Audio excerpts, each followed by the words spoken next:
across the UK, on DAB+, on your smart speaker, on your smart TV, and on your side. This is Talk.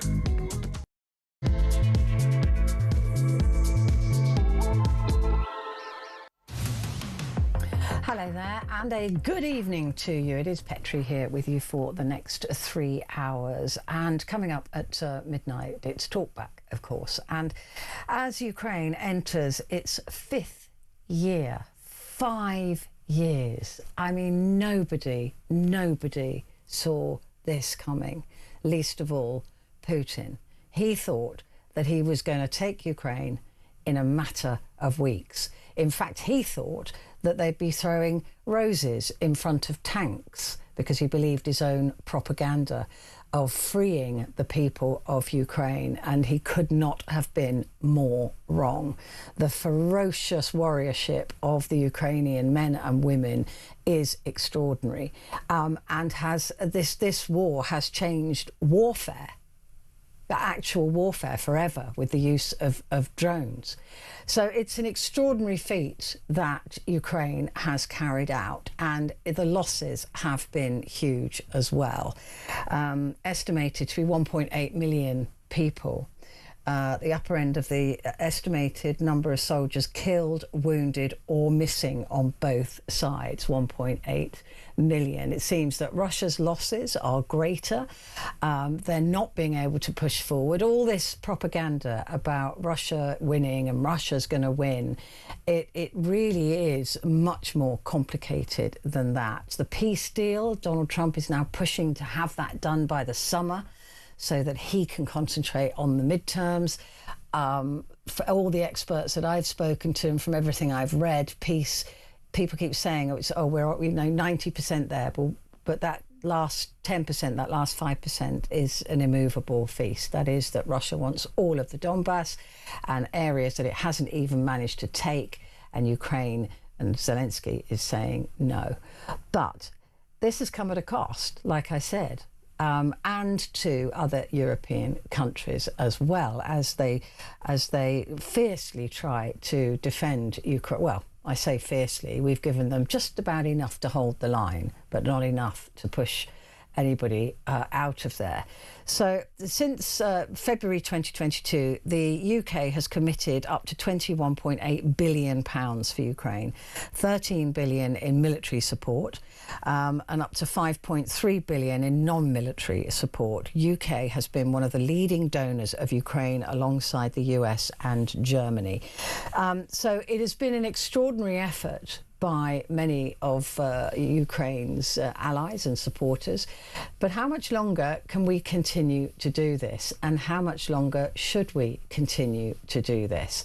If peace isn't just around the corner, and Russia is still saying that they haven't reached their goals yet, they haven't achieved what they wanted to achieve, and do we trust them not to come back for more, even if there is a peace? That is the biggest issue for Volodymyr Zelensky.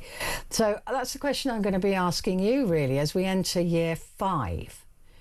How much more tolerance do you have in us supporting the war in Ukraine, that we have in supporting the Ukrainian people and the country of Ukraine?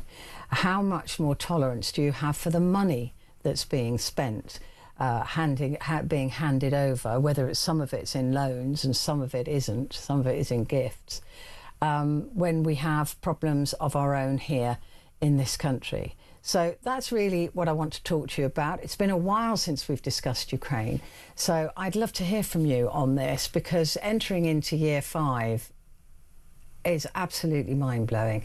So give me a call, 0344 499 1000. Calls are charged at national rate, but we do call you back. Text the word TALK as well, if you can, and if you want to, your messages to 87222, and you can also leave a voice message if you want to on that first number, 0344 499 1000. So that's what's coming up at midnight. Before that, Clement Dune will be here to go through the papers for tomorrow.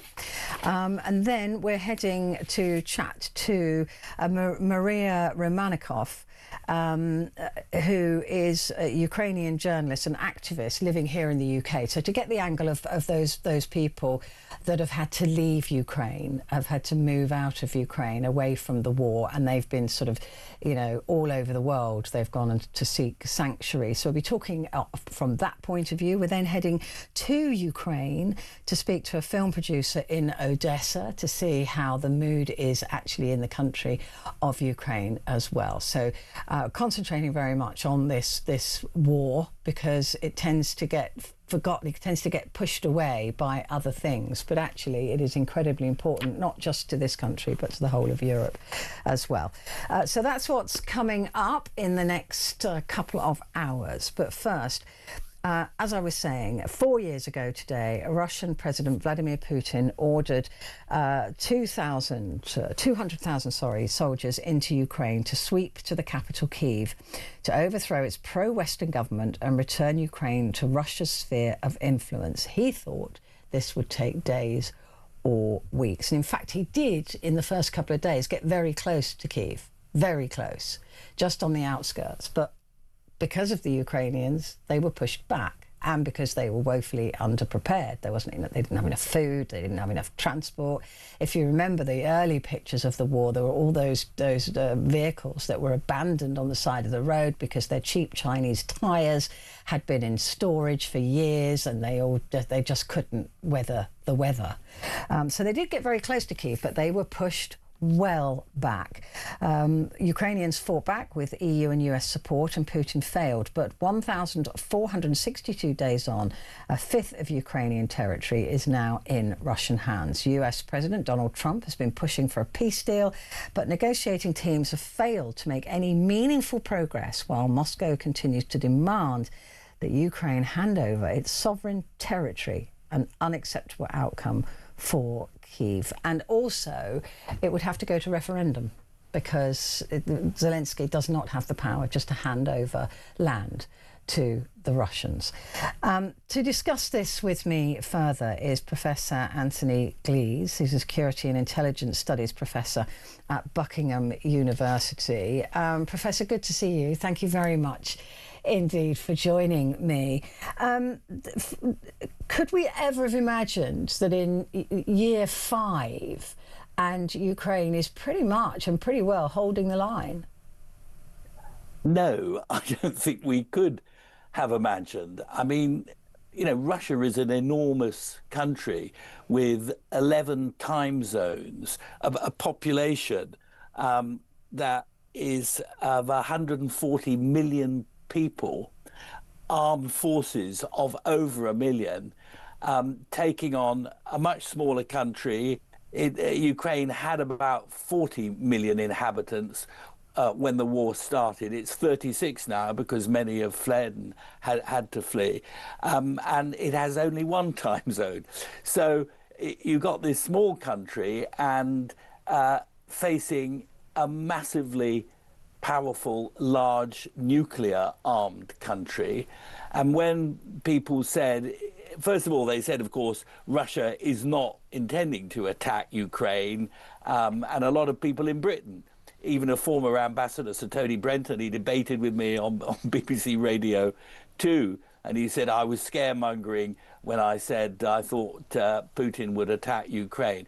Once the attack started, many people said it will be over in a matter of days, because even if the Ukrainians are fighting for their homeland and fighting for their independence from Russia, even if they have a cause, Putin's people are killers, and they will go after the Ukrainians, and there are so many of them, and that numbers have a quality of their own, as Stalin used to say. Of course, Stalin had huge successes ultimately in the Second World War because he had an inexhaustible supply of troops. So people did think Ukraine would fall within weeks, if not days. 4 years on, it's a very different story. And why is it a different story? It's a different story, first of all, because the people of Ukraine have a brilliant leader, Zelensky. He's probably the most capable political leader anywhere in the world at the moment. And second, which is perhaps the most important factor, they are fighting for a cause they really believe in. Their backs are up against it, but they believe in their cause. And I think, Petrie, that resonates very much with the collective memory here in Britain of the Second World War. In 1940-41, Britain stood alone against the Nazi hordes. Everybody said we were finished, including the then American ambassador in London, Joseph Kennedy, the father of John Fitzgerald Kennedy, became president. He said, you know, Britain is finished. It's a waste of time trying to help these people at all. But no, we, under Churchill's leadership, we stood alone. We took the defeat of Dunkirk and turned it into a victory. And in the end, we triumphed. And I think that is something that we feel very much. And, you know, 4 years ago, I remember the flags from our local church flew the Ukrainian flag. People put flags in their windows. We gave generously to Ukraine because we understood it. We Brits understood what this was about. And we understood another important thing, which I don't think Trump and one or two Europeans properly understand, is this is actually our war. It is our war. Putin is like Hitler. He's a demented mass killer. And if we don't stop him in Ukraine, if we allow him to have what he would regard as a victory, we will be next. And if I could just add, it's an area that Trump has got this so wrong. Trump has continually said, Ukraine, they're led by a loser. Putin is going to win. He's big and powerful. And it doesn't affect America because we have, quote, this big, beautiful ocean between us. So we're all right. He couldn't be more wrong because Putin may not think of putting pressure on America via Europe, but it's very easy for him to put pressure on America via the frozen north, which through global warming, which Trump doesn't believe in, is gradually unfreezing. And one of the most dangerous and vulnerable places right now for Russian pressure is Alaska. Trump's own Alaska, only 5 kilometers over the Bering Strait from Russia, but in a direct route over the Northwest Passage, very vulnerable to the Russian fleet that Putin is building up there. So we cannot afford to let Ukraine lose. Ukraine is not losing. Every bit of territory that Putin has taken has been taken at enormous cost. I mean, the total recklessness for the life of his own people. We're told 1.4 million Russian casualties, either dead or maimed, as they're sent into the meat mincer of the Ukrainian battlefields. And the gains are negligible now. They are negligible. They're fighting, losing lots of lives just for 1 or 2 meters of territory. So Ukraine can win if we help. We'll win quicker if Trump comes to his senses, which is doubtful, but it's our war. It is our war, and we Brits feel it very strongly. What does winning look like? I mean, we talk a lot about what losing might look like or what capitulation might look like in terms of any kind of peace deal. But what does losing for Putin look like? Losing to Putin means... Or for Putin to lose, if he lost. For Putin to lose, he has... He needs to accept a ceasefire where the forces are facing each other at the moment, so no further gains. Remember, Putin won't accept that. He says he wants more gains. He wants to take the fortress cities so that he has the Donbass and then the Crimea secure. So anything that allows Putin to do that's a victory for Putin. Anything that stops him from doing that is not a victory, and that's good. And I'm absolutely convinced that if Putin is denied a victory, he will fall very shortly. His whole position of power is built on his promise to the Russian people who've been brainwashed that he will score a victory. So we deny him a victory. Does it mean that Ukraine will forever have to give up Crimea and other Ukrainian territories? I don't believe it does. I think you can have a ceasefire. It can last for very many years. But I do not believe the people of Ukraine will ever accept the Russian boot on any of its territories. They may not be able to get it back for decades, but they will never, ever forget it. So the gains to us of defeating Putin are enormous, and it can be done. We've let ourselves be mesmerized by Russia and the pro-Russian propaganda, much of it in the United States of America, and Trump himself, who thinks that the Ukrainians are losers, and Zelensky's losers, and he doesn't like them. Well, because he wants to believe that might will always win, right? Because that is the American psychology, that we've got the biggest, therefore we're always going to win. So if they see somebody who's smaller really succeed, that blows that completely out of the water, doesn't it? It does, and of course that is very much in our interests as well, because Trump is behaving, I have to say it, in a completely demented way at the moment, threatening action in Iran. He's got a potential civil war on his hands in Mexico, the Caribbean area. Cuba is also in the firing line. The peacenik Trump is kind of drifting into an old man who is bitter and lashes out everywhere. If Ukraine is allowed to win, it proves that people who grab the land of other people, people who defy the international rules-based system, that even if you don't like it, it has kept the peace in Europe until 4 years ago, then that is a blow against Trump. And you may say, why would he be interested in that? And I would agree with you. But Trump is not going to last forever. And I think the American people will understand what it means if a small country that believes in fundamental principles of democracy and decency stands up to a great big bully with 11 time zones. Because that is how the Americans changed their mind about us here in Britain during the Second World War. They had thought originally, Britain was, as Hitler said, a chicken that's going to have its neck wrung. And our spirit proved that it wasn't like that. And then America changed under President Roosevelt. He reversed his previous policy. He started supporting us. He gave us the tools. And then together, and with the Soviet Union, it has to be said, we finished the job of destroying Nazism.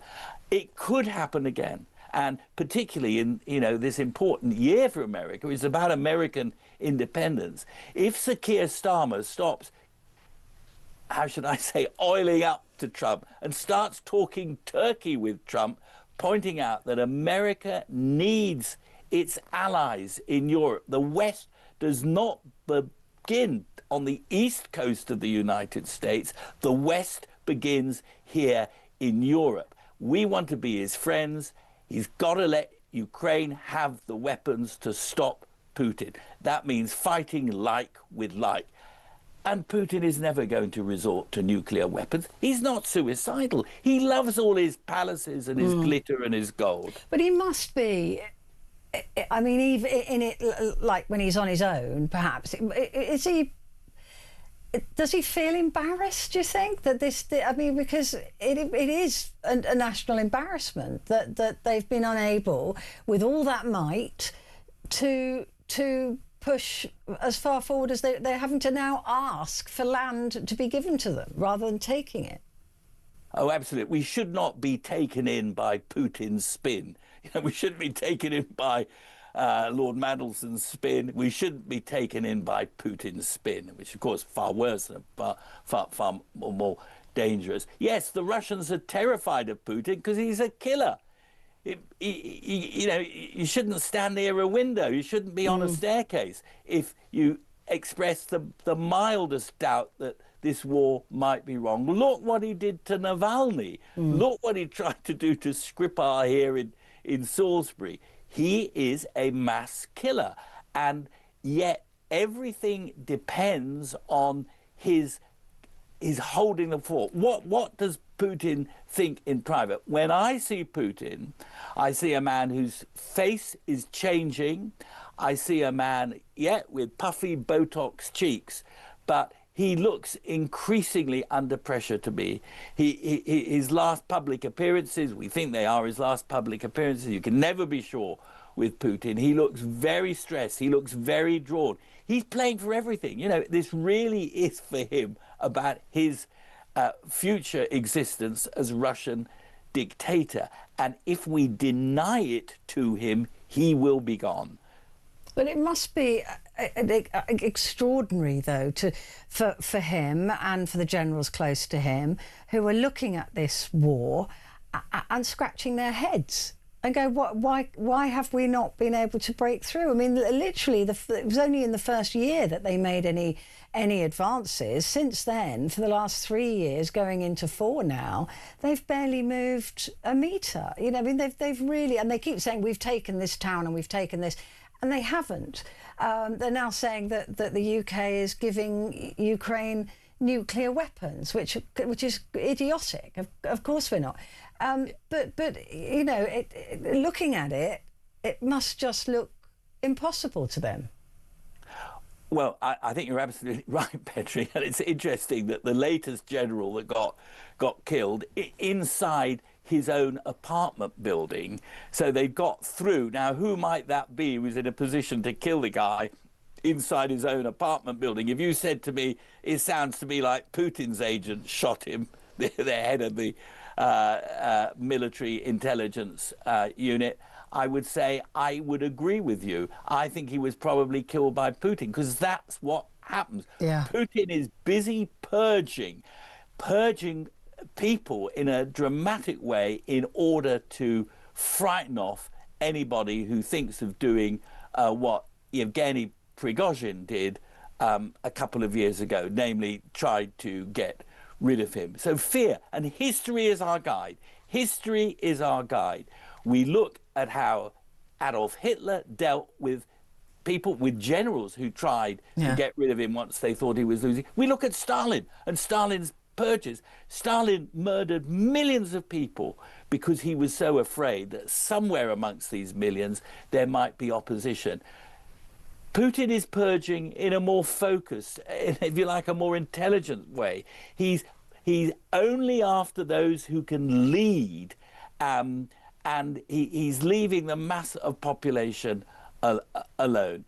But also, it is vital not to underestimate the fact that Putin has really got it in for us. He hates NATO. He hates Britain. You mentioned the massive aid that Britain has given Ukraine, but we shouldn't forget the Germans have actually given not just more aid than we've given, they've given more aid than America has given. Yeah. And the European Union in general has given absolutely massive, over 190 billion euros of aid to Ukraine. So we're already dwarfing what America's doing. Putin cannot sustain it. His economy is crumbling.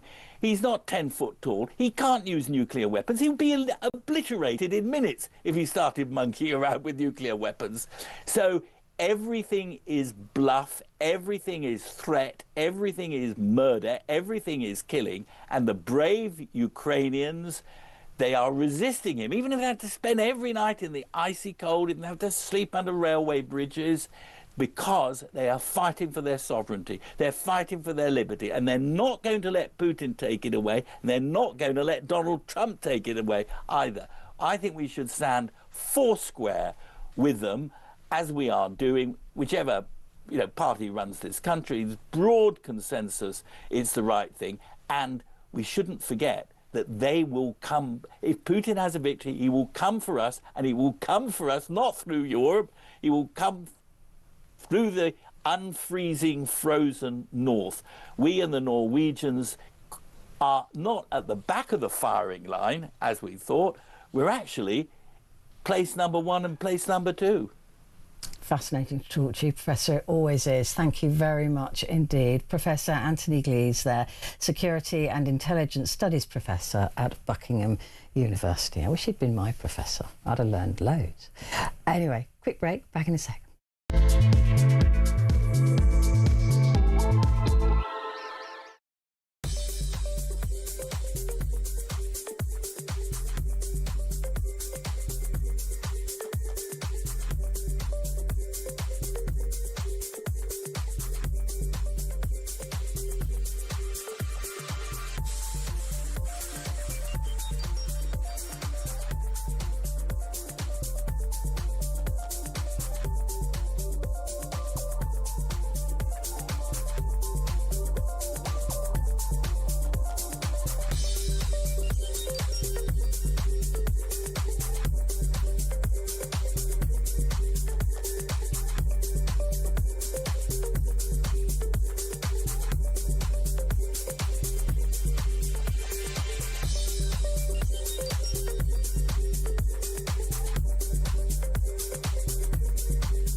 Across the UK, on DAB+, on your smart speaker, on your smart TV, and on your side.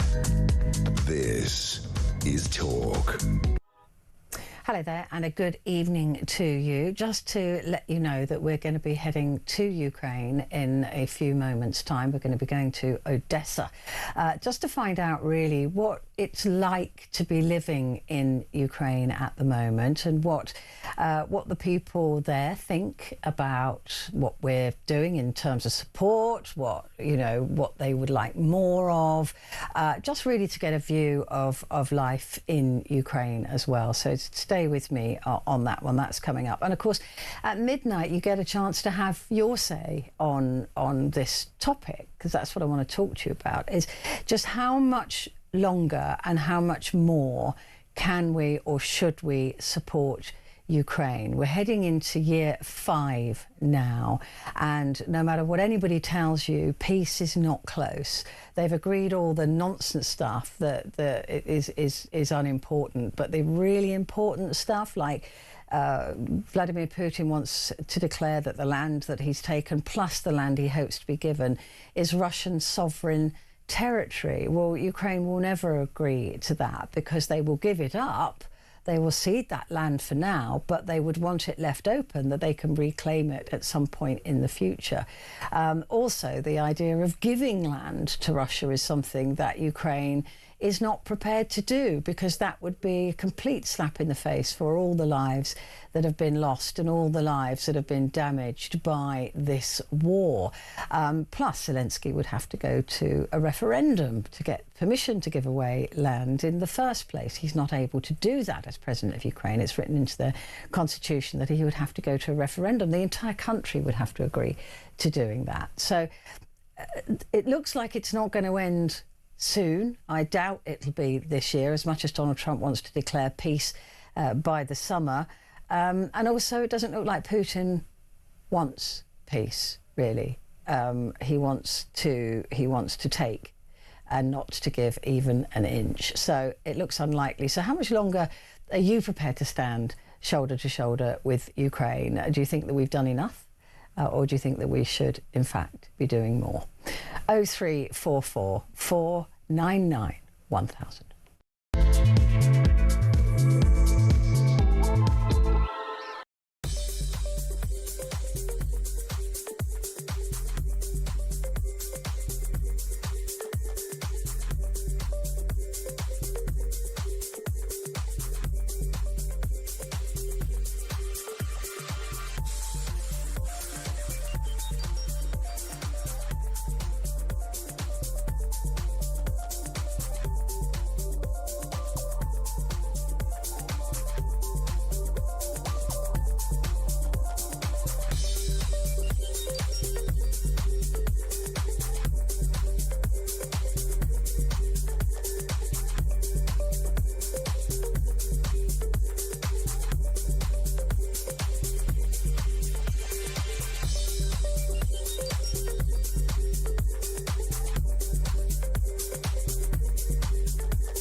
across the UK, on DAB+, on your smart speaker, on your smart TV, and on your side. This is Talk. Hello there, and good evening to you. It is Petrie here with you until 1 o'clock, and we are concentrating on, in this hour, on the conflict or the war, I should say, in Ukraine, which was started by Russia 4 years ago today, when 200,000 troops that were just supposed to be on exercise on the border crossed into Ukraine and very quickly advanced all the way to Kyiv, and then were very quickly pushed back from there by the audacious warriors that the Ukrainian people have been, both men and women, of course led by Volodymyr Zelensky. And many people don't like Volodymyr Zelensky. Many people are pro-Russian, but I tend to think that Ukraine under Zelensky has done an extraordinary job. I mean, even objectively, to take on the might of Russia that we were all terrified of, and we're all now thinking, well, are they really that scary? Are they really that good? Because they've barely moved in the last couple of years. So, however, it has taken its toll, certainly on the country of Ukraine, with consistent and constant bombings and drones and missiles going into civilian areas, killing innocent civilians along the way. And living in a war zone for that length of time, you can just imagine how draining that is, but also looking out to the rest of the world and hoping perhaps for some more help. According to the UN Refugee Agency, 5.9 million Ukrainian refugees have been recorded globally since 2022, with 3.7 million displaced within Ukraine itself and nearly 11 million in need of humanitarian assistance. It has been a brutal winter in Ukraine, and of course we know that Russia has been attacking electricity supplies and making sure that the people of Ukraine suffer.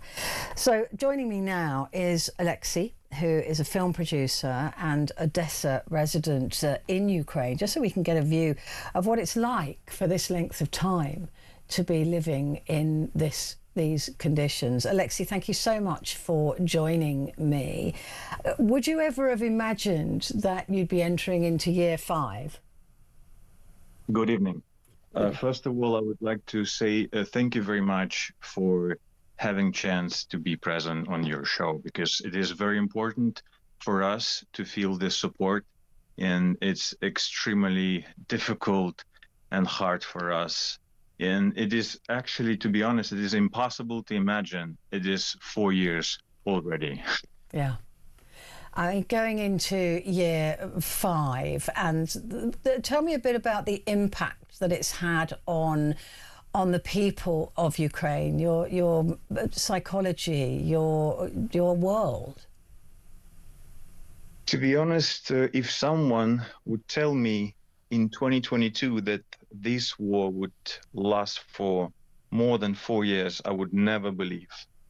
I would never believe that it actually possible to happen, and that we could resist for so long.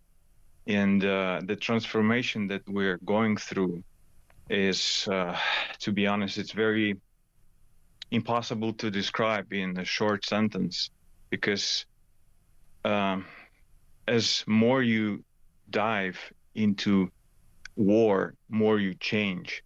Because the first thing I learned, that further you are from the war itself, it's more difficult to understand what it actually is. And as soon as you hear this, the first phone call, and you receive this news from your friends who are shouting to your phone with the words, "War has begun," and you have no idea what's going on, and you have no idea what to do. You feel yourself absolutely lost. And then you need to concentrate and start thinking, okay, what should I do? And then, that's the moment when the transformation has begun. From panic to action. And as more and more you dive to these experience, more you transform and more you adapt, unfortunately. Yes, I was just going to say that, because 4 years, it is impossible to live at a sort of heightened state of fear and heightened. Everybody, all human beings, will adapt to that new reality. But what I find really fascinating, because we have this issue in this country and everywhere in Europe actually since the last World War, is that people don't understand what war is anymore. Right, because we're so far away from it. There's barely any living memory of it. People are dying that lived through the wars now, and people get so far away from it. Especially young people like yourself have only ever known peace, right? Yeah, and for example, even if we're talking about kids who was born in 2022. This is a kind of a like not very difficult to call this life normal, but they don't have any other opinion.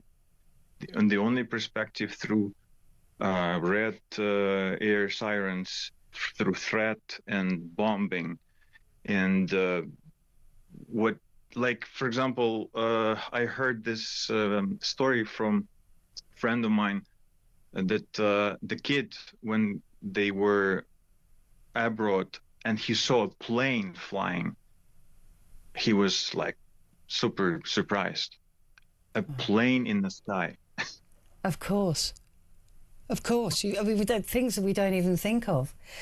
Day to day, Alexei, what do you do? How do you accept that you're a country at war, accept that things can happen very quickly, bad things can happen very quickly, without that completely destroying you? Well, to be honest, we start resisting from the very first moment, and this resistance keep our life going, and that's maybe the only reason why we are still alive. The resistance, not just like military resistance, but the cultural resistance, our psychology, sorry, I'm losing this language. I think your English is absolutely brilliant, actually, by the way. It's so much better than my Ukrainian. So the mental attitude that you've got to have to get through this. And for example, this winter is, well, any other winter was also difficult for us because they keep bombing. But this winter was something else. You know, that's the moment when we all became a specialist in power, energetic, alternative way of supply our flats and home and everything. Because like even now, Odessa, half of the city is more than 10 days are without water and without electricity, like at the moment, actually. Wow. Because they keep bombing and keep targeting the power station supplies and generators in heating stations and everything. Still, I mean, it's, you know, it's not like memories. It's happening at this moment. And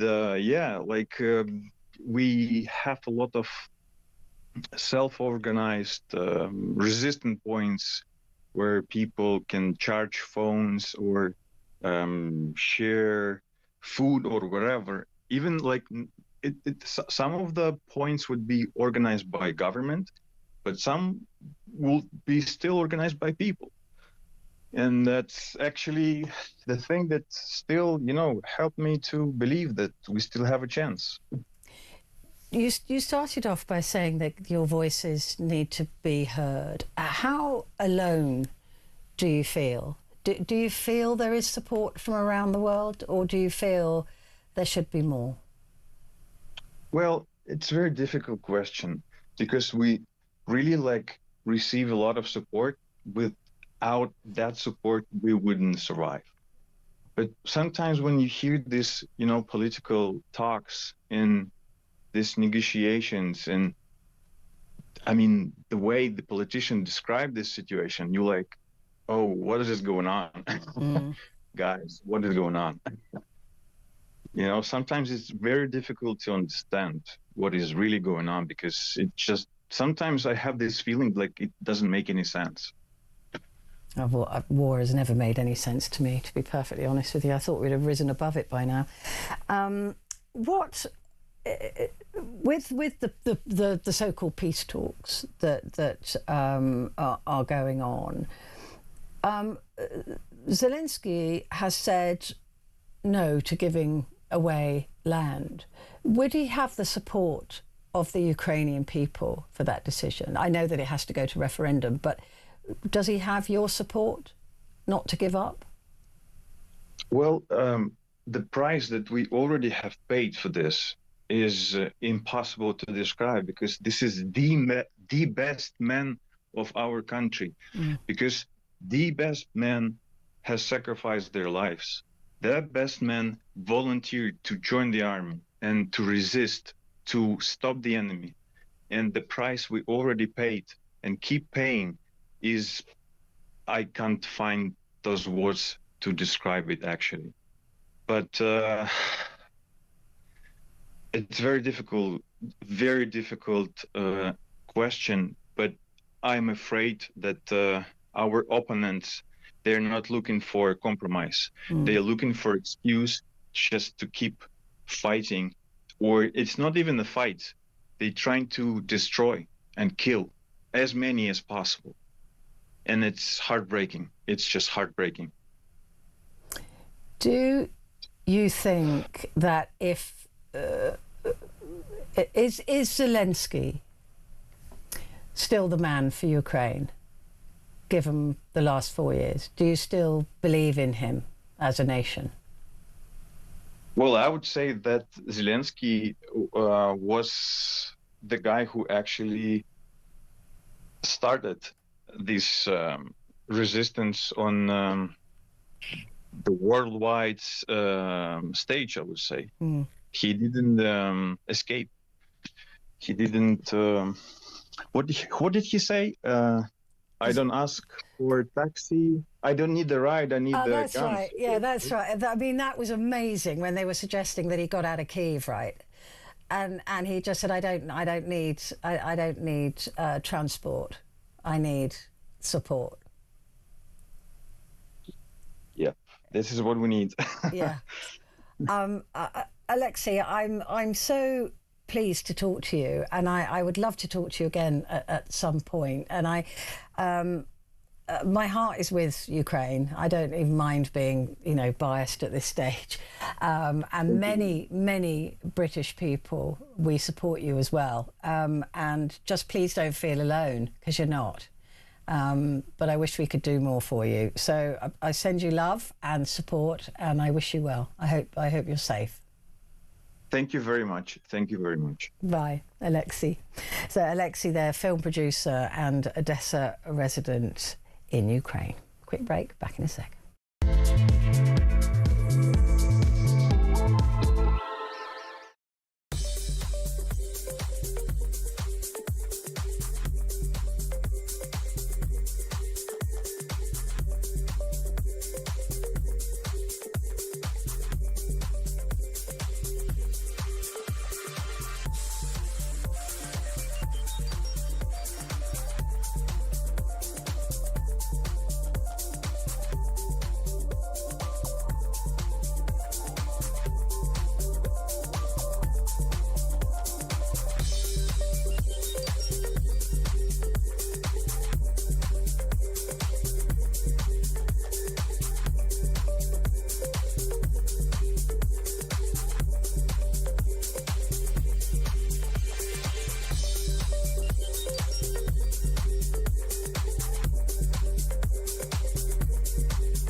Across the UK, on DAB+, on your smart speaker, on your smart TV, and on your side.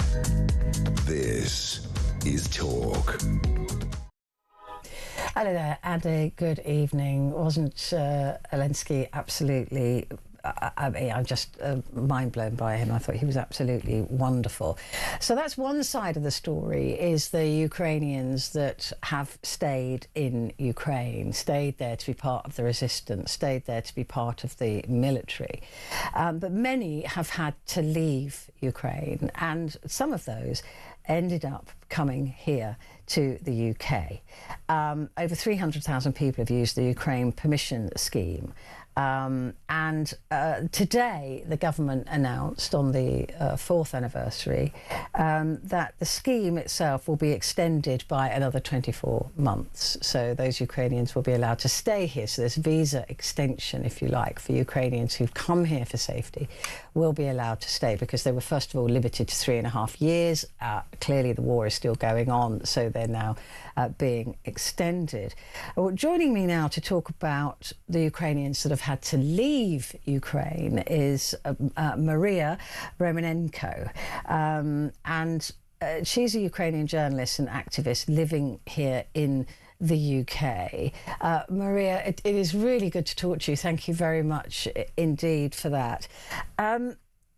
Going into year 5 now, I'll ask you, I'll start with the same question as I started with Zelensky there, is what could you ever have imagined that this many years down the line, this war would still be going on? No, Petrie, and I didn't want to leave. You know, my partner is from Manchester. That's how I ended up in Manchester. And also because there were talks about Russia having a kill list. That story began making headlines even in January, even before the full-scale invasion happened. And in Ukraine, I was involved in a lot of journalism in English language, particularly about Russia's violations of human rights in Crimea, in occupied Crimea, against Crimean Tatars, against journalists, activists. And you may remember that there were all of those stories about Russia having this list of people who they would target if they or when they succeed, because they believe they would succeed in taking over the whole of the country. So that's not a decision I wanted to make. That's not a decision I feel still lucky to have made. You know, I feel like it's obligation for me to now use my place of safety, of physical safety, to help others. Of course, when I was leaving, I was actually hoping that I would be back in a couple of days. And then that couple of days turned into a couple of weeks. And then I thought I'd be back for my birthday. And then I thought I'd be back for Christmas. And, you know, and that just kept extending. And obviously now I don't think any Ukrainian lives thinking that they'd be able to go back in a few days. Of course, now we understand it's for the long haul, because Russia's made their intentions very, very clear. But I'm still living hopeful that one day I'll be back in a free and peaceful Kyiv and free and peaceful Ukraine. And what's it like for people who come? We'll stick with the UK, okay? Because I know that the many Ukrainians are displaced all over the globe, really. But what is the overwhelming feeling when somebody says, we can't stay there anymore, it's getting too dangerous, we know that Russia is using missiles and drones and bombing, you know, schools and hospitals and civilian housing? So there's a consistent flow of people who will finally say enough is enough, we can't stay. What are they like when they first arrive in the UK? I think most of us, we're just driven by two things, and that's grief and guilt, survivor's guilt. So everything I've been doing, you know, all the sort of support that I've been able to provide to other Ukrainians, because I do a lot of projects supporting other Ukrainians, that's all comes out of survivor's guilt, because I know I'm here in physical safety, but I know that two of my friends, actually, Max Levin and Victoria Roshina, they were killed by Russia, and they were killed just as journalists, working as journalists. You know, they were trying to just report the truth. And I know they're no longer here to speak up, to tell their stories, to talk about what Russia's doing. So I feel like it's my obligation to do this. And that's where the survivor's guilt comes in, because I could never be, there's this gratitude, of course, to the UK for allowing 300,000 Ukrainians come into the country, for giving, the access to work and access to schooling and education. But we still feel like we're not, because our family and our friends are suffering and literally dying in a lot of cases, we feel like we constantly need to help and do more, because we need to use this position that we're all in. And of course, it's grief in your past life. For a lot of people, it's actually grieving their family members who would have been killed or who would have died since 2022. So there's this notion that physical safety means that you're mentally safe as well. But actually, the reality is you never are, because even though I'm in Manchester, my day starts in Kyiv, because I check the news. I check on my family. I check if they have electricity. I check if they're warm. I check if everyone's all right. I check where the bombs have landed and what destruction had been caused. So you're never actually fully safe, even when you have left. And I think that's something that people misunderstand, isn't it? That there's this sense that some people are here just because they wanted to come to the UK, or there's some sense that, they're here and now they want to settle here. And that there are people who are against the fact that 300,000 Ukrainians are in the country. But that is that lack of understanding, isn't it, of war and what it is and what it does to you, and also leaving people behind that you love, and the fear for them constantly. Of course, yeah. And we talked in the first few days, we actually, because we had to go via Poland, and that was in the very early days, and we talked to a lot of Ukrainians who were trying to get to the UK, and that was before the UK visa schemes had opened up. And they told us about why they were trying to come to the UK, and it was for various reasons, like you said. It was possibly because they knew a few words of English, and that's already a few words more than they knew of Polish or that they knew of German.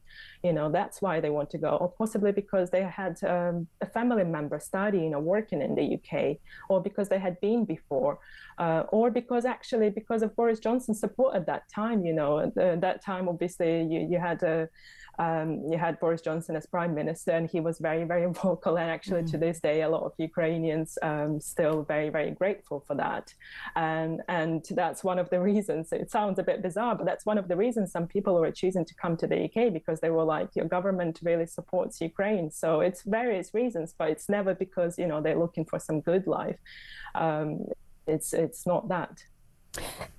When you look at Ukraine and the way the world is responding to Ukraine, are you satisfied with the support that your country has had, or do you feel that it's fallen short, that Ukraine should have more? Well, there's two parts to answering this question. And the first one is that, of course, every Ukrainian you'll talk to, who even the ones who didn't come to the UK, because everyone, it's widespread everywhere in Ukraine. Everyone knows that the UK is one of the largest supporters of Ukraine, both in terms of humanitarian support and in terms of military support, and also the fact that 300,000 Ukrainians were able to come to the UK and live here safely. So there's not taking away that, it's safe homes, the families opened up their homes, it's communities, it's giving people dignity. But the solution to ending this war had been simple from day one, and it's not changed. And that's giving Ukraine more weapons so that Ukraine can defend itself. And that's placing sanctions on Russia, the sort of sanctions that will actually destroy Russian economy. And it's stopping to pretend like business as usual with Russians. And that means like not allowing Russians into the country, not working with Russian businesses. And unfortunately, that's not fully happened, because if it had happened, we wouldn't be here now. And there's always this talk of potential more sanctions if Russia does this or that. But if there are the sanctions that can actually cripple Russia, then why have they not used them yet? There's been this sort of gradual, step-by-step sort of releasing of sanctions or doing support. But why has it not been all provided on the very first day or even before that? Then we wouldn't be here 4 years on. again, for you, the question, do you have 100% support in Volodymyr Zelensky and what he's doing for your country? I think we have a government that has taken us, has managed to sustain the country for 4 years, and we have a government that's not left, despite what Alexei was saying before, that despite all of this numerous chances, opportunities they had to just abandon the country, they haven't. And Zelensky won by an overwhelming vote for him, and the support is still stronger than for a lot of other European leaders. So I think people still have trust in him. And I think we have a much bigger enemy to conquer and to fight with than any internal problems. Every country has internal problems, but until we actually are able to become safe again within Ukraine, within the borders of Ukraine of pre-1991 borders, 1991 borders, we will not be able to fully look at other domestic issues that the country has. So talking about that border and the peace deal that America and Russia have come up with, is that acceptable to hand sovereignty over of that land and more? Firstly, I would not refer it to it as a peace deal, because it's an imperialism deal, and it's deciding how much Russia should get away with. And nobody is asking Russia what they should give up. Yeah. All of the demands, they are going towards Ukraine, and they're asking Ukraine to give up territory, to give up more people. I would never support anything that would suggest that Ukraine should give up more territory, because I know what happens in occupied territories because of my friends who were killed whilst they were trying to investigate and report on occupied territories, and because of the stories of torture chambers, rape, torture, killings. That's what happens when Russia enters any new territory. Maria, it's a pleasure to talk to you. Thank you very much indeed for joining me. That's Maria Romanenko, who is talking as a Ukrainian journalist and activist living here in the UK. Right, stay where you are, because papers are next.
Across the UK, on DAB+, on your smart speaker, on your smart TV, and on your side. This is Talk.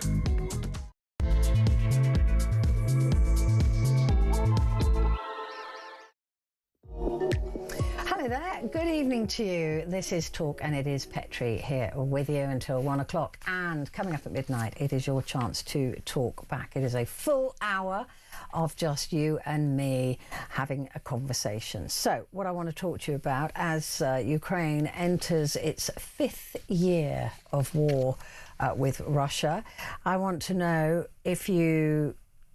I mean, having heard that particularly those last two guests, extraordinary guests, talking about what it's like to be displaced, talking about what it's like to stay in Ukraine. Do you still support the country of Ukraine? Do you still think that we should be supporting Ukraine? Do you think that, how much is too much? When is too long? As there's no real sign to the end of this war. Nobody believes that this appeasement document is actually going to turn into a peace. Least of all, I think Russia, who are, I don't think want to end it. I'm sure the people do, but Putin has said that he hasn't achieved what he wanted to achieve yet. So he's not looking to peace, and by asking for what he's or demanding what he's demanding, he knows he won't get it. However, Donald Trump is saying that he wants this peace done by June, by summer. Given that, look, we're already in the long haul, right? This is already 4 years when it was meant to take days. That's what Russia thought, days. And the Ukrainian people have managed to hold them back, which has been militarily extraordinary. This conflict has also changed warfare forever. Everybody who's interested in war is looking at the use of drones, looking at the use of all these specialist new bits of equipment, and it's the drones really that have saved Ukraine, and the drone technology that they're now being able to sell. I mean, the whole of Europe is fascinated. America even is saying, look, we need to get in on this drone technology. This is the future of war. So it has changed the face of land war as well, but at a great cost, at a huge cost, not just to the people of Ukraine, but to the people of Russia. You've got a situation where the Russian people are, living with much higher taxes, because the economy is failing, so Putin's put the tax up on everybody. There's food shortages, there's all sorts of issues going on within Russia, not to mention the 1.4 million Russian soldiers who have either been killed or injured during this conflict. And all of those men, none of them deserve to die. None of them do. But they have died for Putin's vision.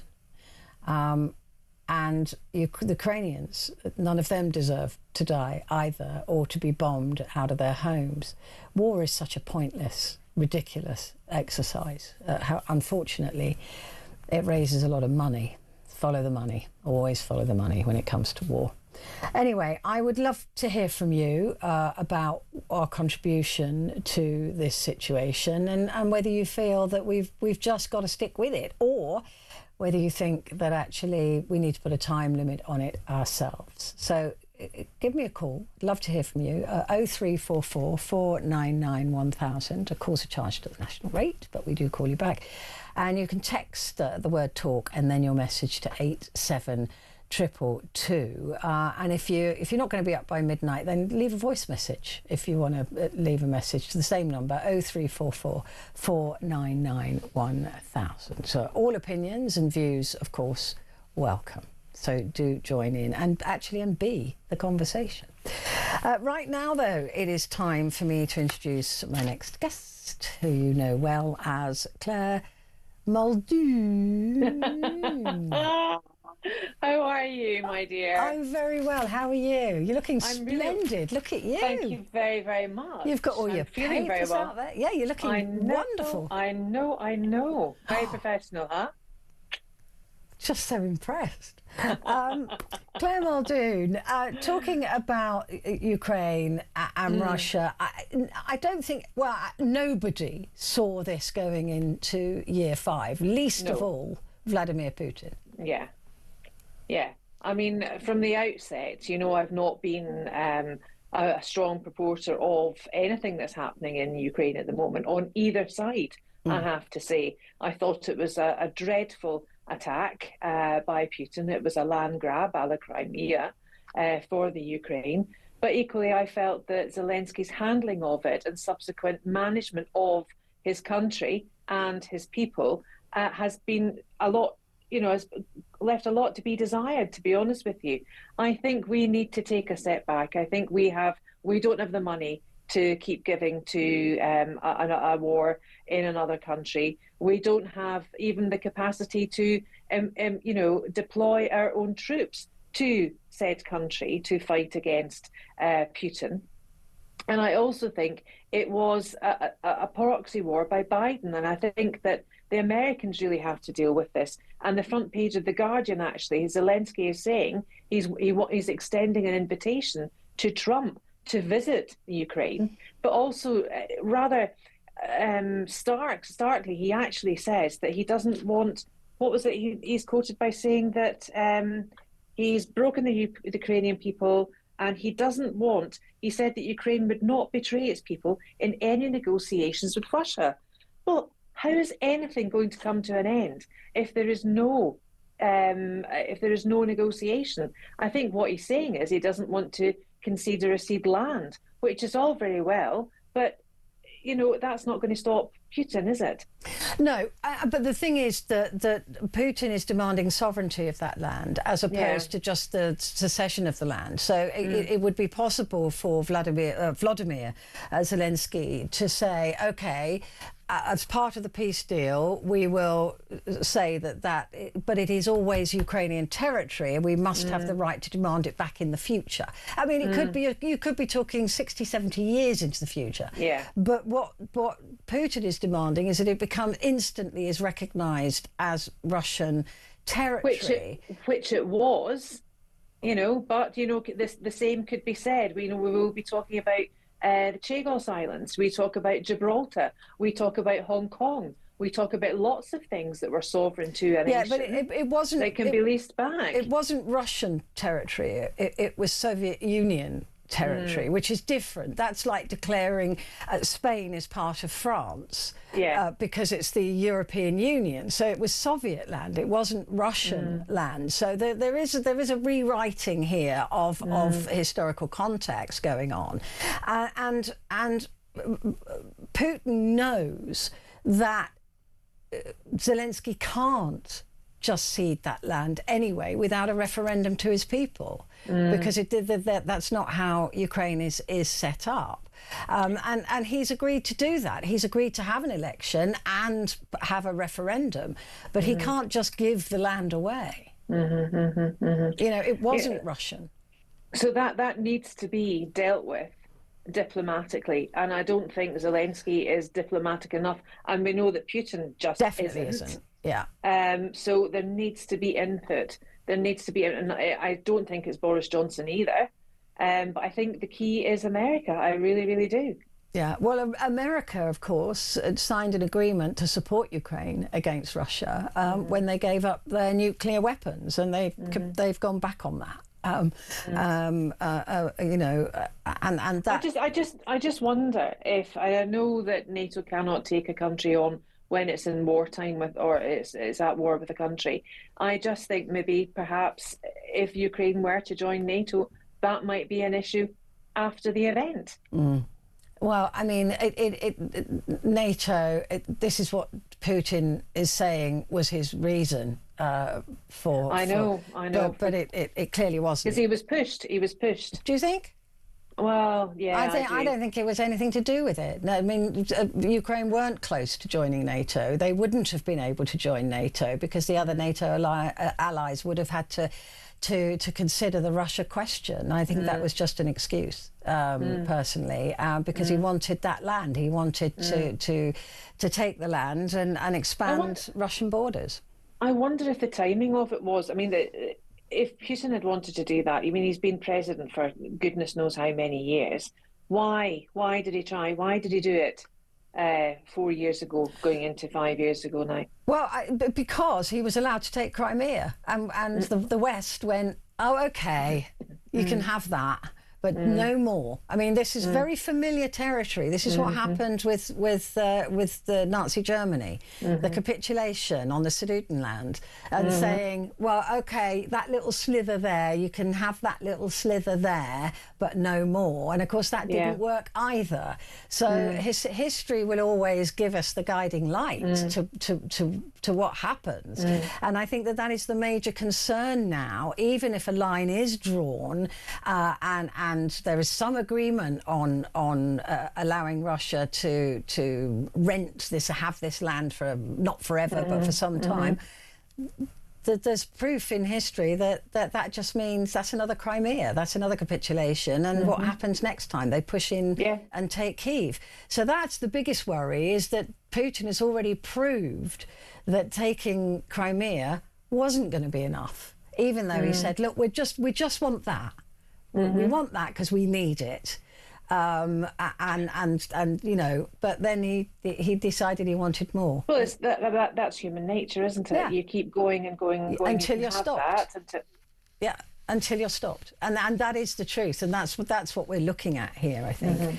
But look, war is just such a stupid and ridiculous thing. I mean, it just absolutely pointless at the end of the day. You said a really you made the key salient point, that it's about money. War is always about money. Follow the money. And to follow the money. Always is. It always is. There are companies making money, drone companies, artillery companies, even manufacturing companies for uniforms. Everyone is making money out of this war. Yeah. And of course there's a human cost to it too. Yeah. And it won't end while there is this money involved, tragically. Claire, thank you. Well, that's what we're going to be talking about at midnight. Do join in. Do give me a call. 0344 499 1000. Claire and I are going to take a quick break, but we'll be back with the papers in just a moment.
Across the UK, on DAB+, on your smart speaker, on your smart TV, and on your side. This is Talk. Hello there, this is Talk, and it's Petrie, and with me is Claire Muldoon to go through the papers. Let's take a look at the Sun, Claire. A couple of stories that are linked. I wonder why on the front. The formerly known as Prince Andrew has been told to get off your high horse, Andy. What's this about?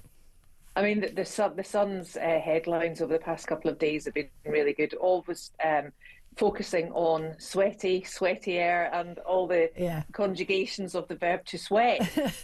So warning over bad luck. I mean, get off your high horse, Andy. Arrested ex-prince, banned from riding. I mean, he's banned from riding now.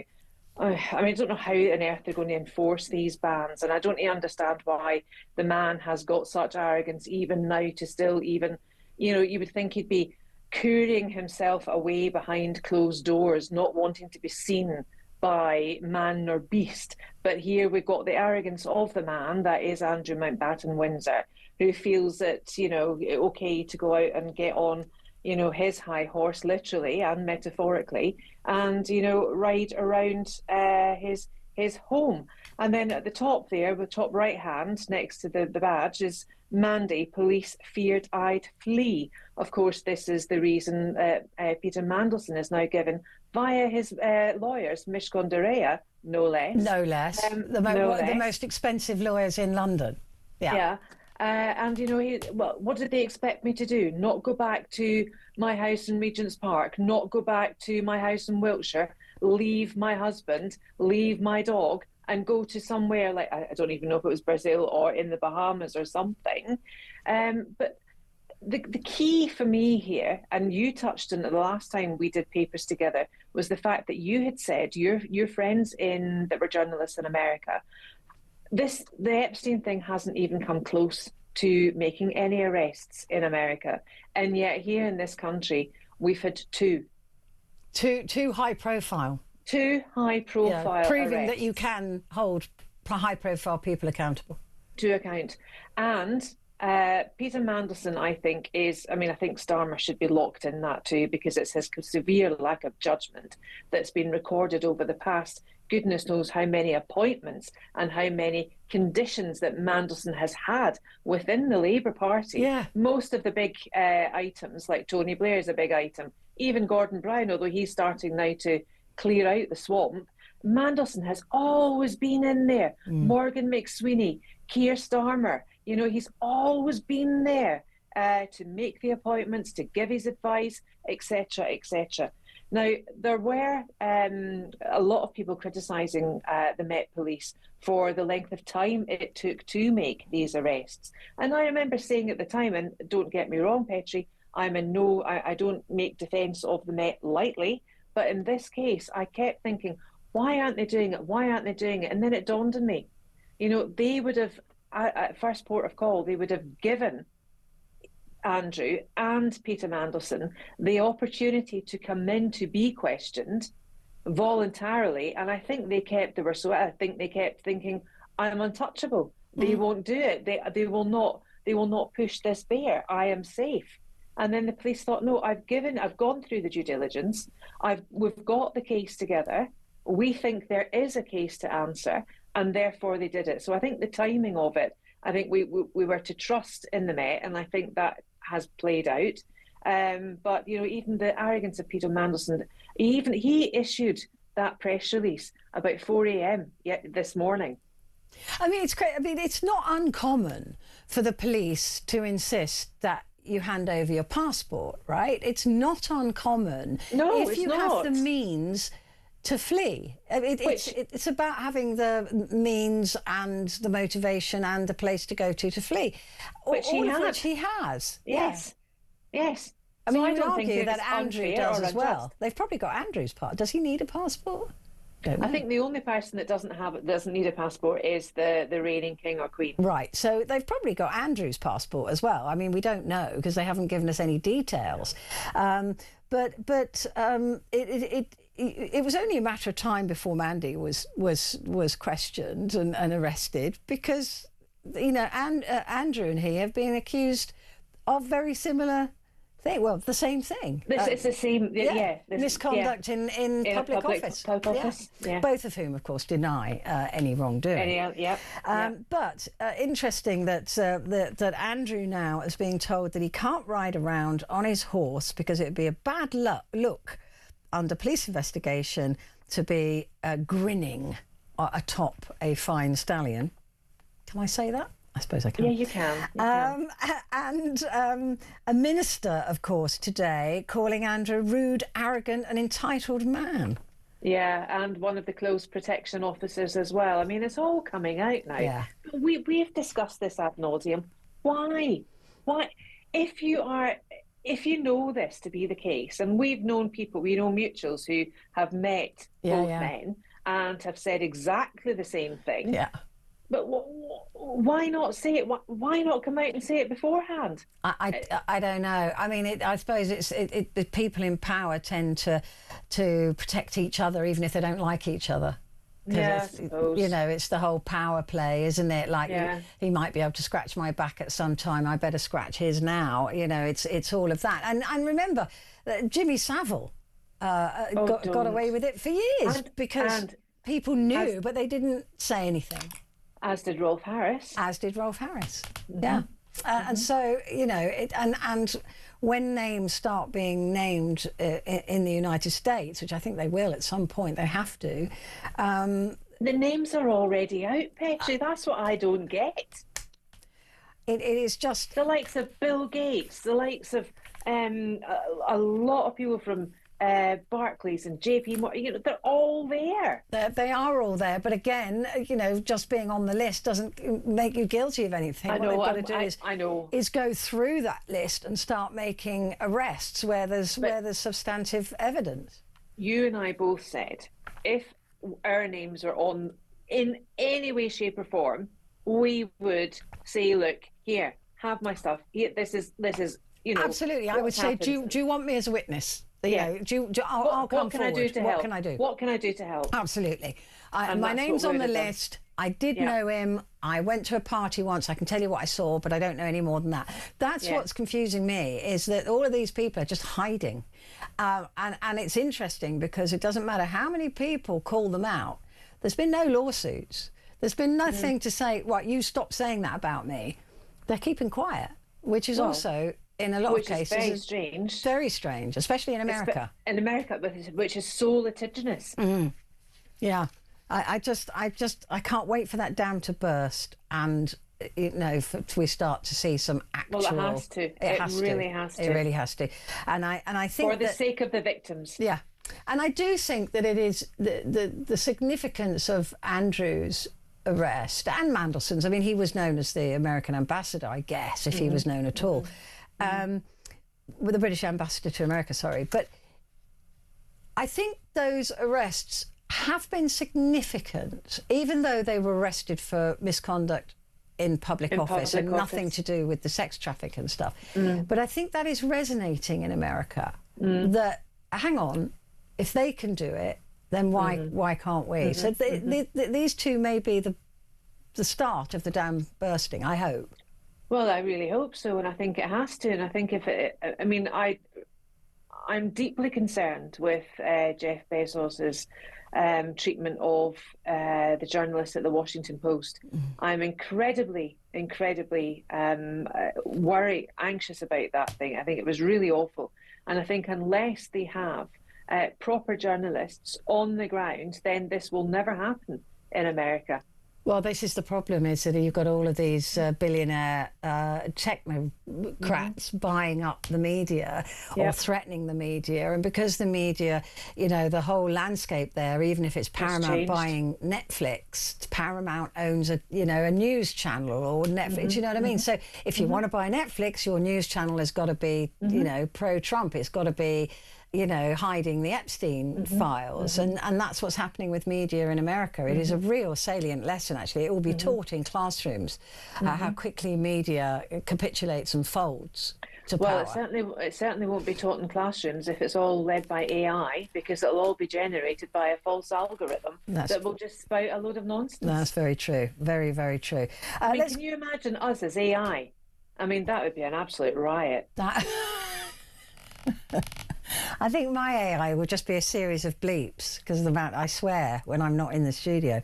Petrie, you don't have Tourette's, do you? No, I just enjoy swearing. I happen to think that it's an important part of the English language. I happen to think that I absolutely agree. I know you do. and no one that knows me can't believe I never swear online when I'm on TV. They're like, I keep being honestly. One of the first questions people ask me is, "How do you not swear? Yeah, how do you not swear when you're on air?" So it's something to do with the being in a studio, my brain just clicks out of it. I think the light just goes on, the camera's there, and you're just like, jazz hands. It just doesn't even enter my. Sometimes it does. Let's have a look at the Times. The Mandelson being a flight risk, fiction led to my arrest. No, it didn't. It wasn't that led to your arrest, mate. Blitz courts and juryless trials to clear case backlog. This is a disaster for this country. David Lammy, right, has, in his infinite wisdom, he must have dreamt this would be an answer to it. I mean, the reason we've got a big backlog in cases is because the courts cannot sit because of manning the courts, the fact the courts themselves are physically crumbling, and there's too many cases going through. You never used to have cases in the past of financial disputes between energy companies and people, and bailiffs being involved and stuff like that. That's another court, normally in Northampton or something like that, that takes to deal with that. It's completely faceless. You've got someone sitting there just stamping. And then that's it, gone. Then the issue here I have is I think it's very, very, very undemocratic. If you are being tried for anything, you should be tried, and you should be innocent until proven otherwise by the Crown. And you should be able to be tried by your peers. Now, having sat on two juries, two separate times, some of the people that were on the juries with me, I'm thinking, God, I really hope that I've not got them to the brain cells a lot, not very many. English not always the first language as well, which is not actually recorded, which is a really, really important point. And thirdly, you just think, if you have got a job, there are very, very few jobs that will enable you to take, at least if you're taking a big, huge Crown case at the Old Bailey, say you need 6 months or 12 months off of that. You will not get a doctor, a lawyer, a teacher, any other medical professionals, or someone of good standing, more or less, unless they're retired, that could actually give the time, that would have the ability, the intelligence to teach, and the life experience. I don't know why we don't do that they go for the retired community. I mean, I've already got my retirement planned, and that is if I'm broke. Sandwiches. Beekeeping. No, sandwiches, a flask of tea, and the Old Bailey. Oh, that'll be me just sitting at the back there, watching the court cases in the Old Bailey. That's my retirement plan. That's brilliant. Yes, thanks. Yeah, it's just a bus fare, and I'll be. I don't even have to pay the buses. You wouldn't pay for the bus fare. Yeah, just that. Sandwiches, freedom pass. Tea. Yeah, go and have a look at what's going on in the courts. The thing that concerns me about juryless trials, it is not just the lack of jury, but it is the lack of public oversight. And I was just joking there about going to the Old Bailey, but you can at any point walk into a court in this land and observe justice being done. If there isn't a jury, does that remove your right to go into that court? And it might very well. It might very well. So there would be no public oversight of justice, and that is a central tenet. That is so important that you can walk into a courtroom and sit and watch, even if you've got nothing to do with it, and watch justice being done. And that of course, is you're right, because it is a spectacle. Yeah. It really is. And it is our right to be able to do that, except in certain cases where there's security involved, security of the nation. And I don't think you can do that. Can you do that at magistrates' courts? I'm trying to remember. Well, even the magistrates' courts, I don't like the idea of them getting too much power either, because... Well, they're going to put 18-year-olds on can now be magistrates. It's just 18-year-olds. They've got no life experience whatsoever. They really haven't. And I'm not. It's not being patronising. No. I'm being a realist. Yeah. I had 4 of that age, and I would think, gosh, they can't even tidy their own bedrooms. You're barely legal even to pull a pint in a pub. Yeah. What on earth do you think you can do, sitting to pass judgment on whether someone's missed their officially with intent not paid their TFL, or if you think someone intentionally hit someone, or you just I know. No. 18-year-olds now can be magistrates. Absolutely unbelievable. Awful decision. Right, quick break, and we'll be back in just a moment.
Across the UK, on DAB+, on your smart speaker, on your smart TV, and on your side.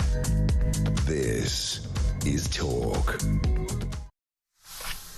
Hello there, this is Talk, and it's Petrie, and with me is Claire Muldoon, and we're going through the papers. The Daily Mail. Big story on the Greens here. The Greens plan to hand illegal migrants free house, a wage and NHS care. We don't have the Green side of this, to be fair, on this front page. There's no quote from the Greens at all. But what do we make of this? So he's already pro-drugs and pornography. I am really, really concerned that the Greens will. I mean, we're in Purda, so we can't mention what's happening tomorrow. But you know, Polanski is playing. He's a great orator. He is very good in the way that Farage is very good in. He really has. Communicating. A lot of it is very staged. The way he was sitting in someone's front room, this is if he was sitting in a 1950s two up, two down in Poplar or somewhere, you know, when he was extolling the virtues of what the Greens would do. I think they're patronising. I think they're dangerous. I think they're overzealous. I think they are playing to the masses, especially with a recent party political broadcast that I viewed, and it was all in Urdu.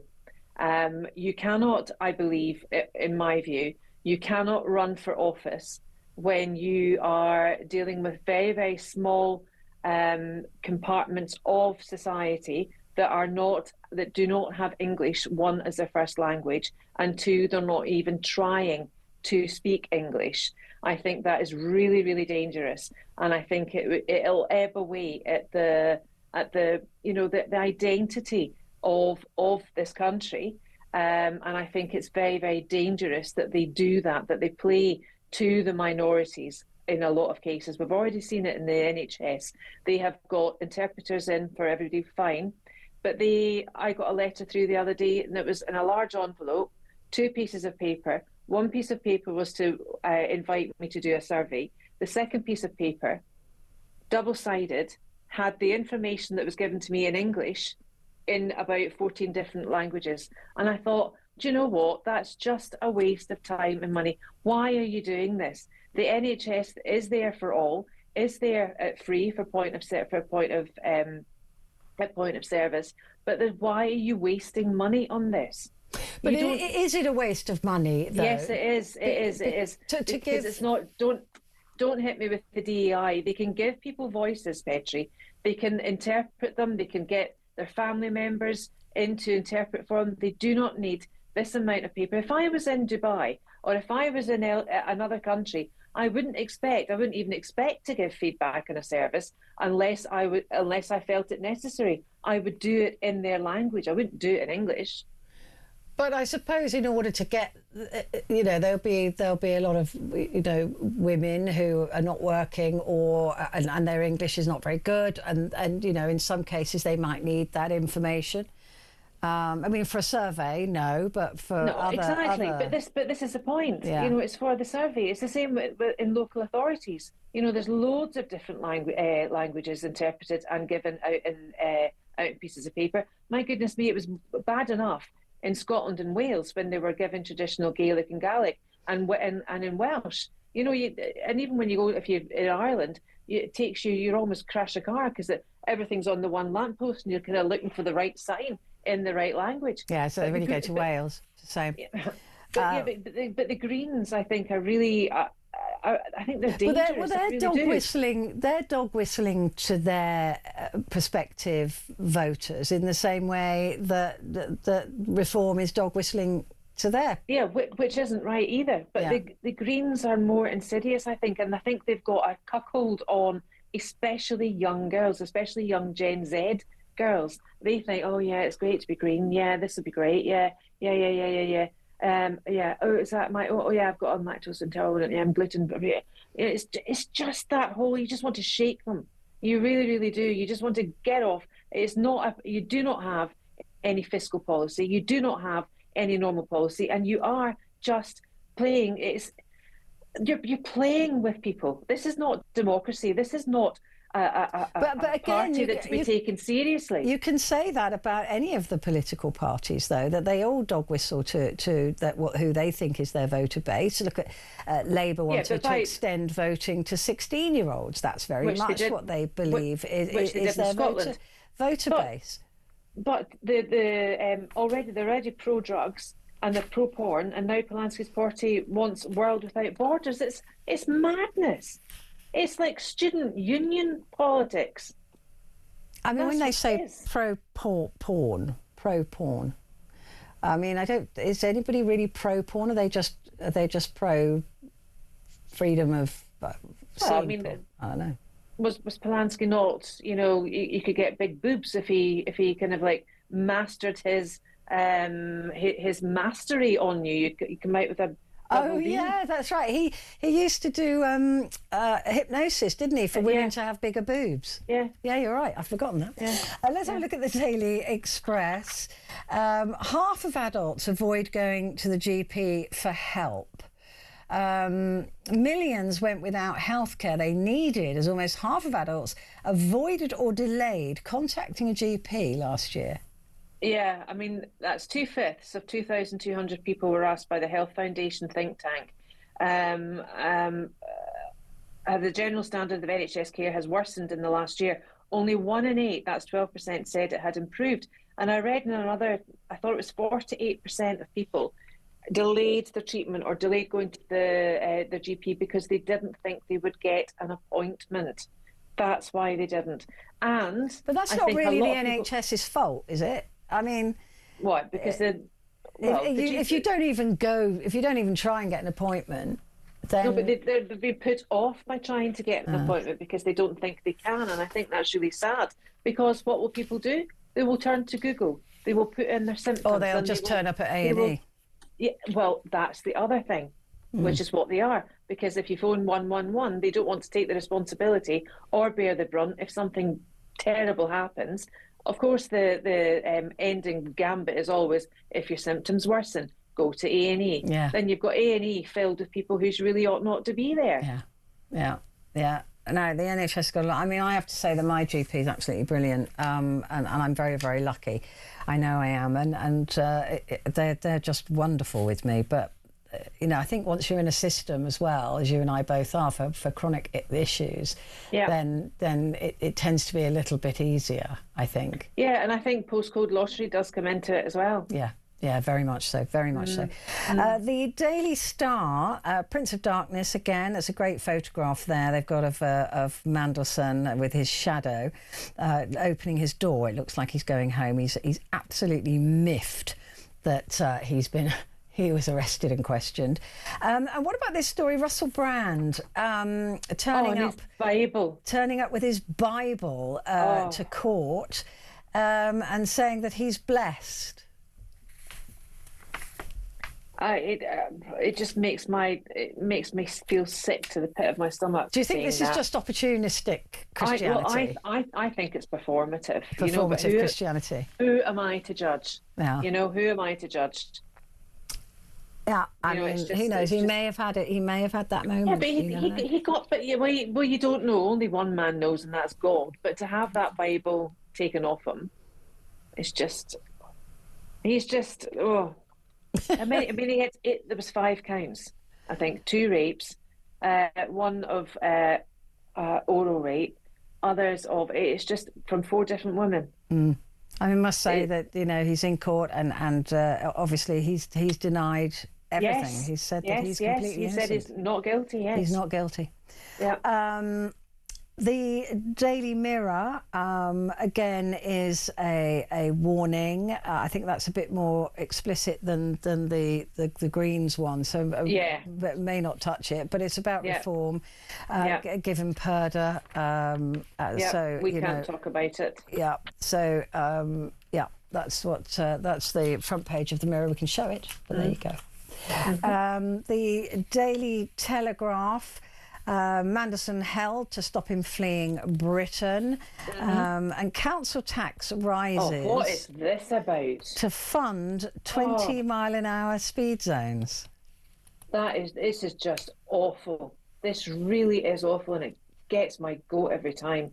I mean, I don't drive in London anymore, but I mean, 20 miles an hour, it's awful. It's you just all you want to do is get to where you're going, right? If you buy Uber, Bolt, other apps are available, black cabs, etc., buses, but you can't get anywhere with these 20-mile-an-hour speed limits. Look, near schools, absolutely fine. Don't have an issue. Let's do that, or let's have car-free zones within 100 metres of a school or whatever. But along the embankment, along our other roads, 20 miles an hour. Well, it's very frustrating when I leave here at 1 o'clock in the morning. I can tell you, because again, why isn't it that it's 20 miles an hour during the day? You can't, to be honest, you can't go any faster than that during the day in London anyway, or any city probably. But at midnight, it should be back to 30 at least. It's awful, but it's stuck at 20, and so you're poodling along at 20 miles an hour, and there's no other traffic. No. It's ridiculous.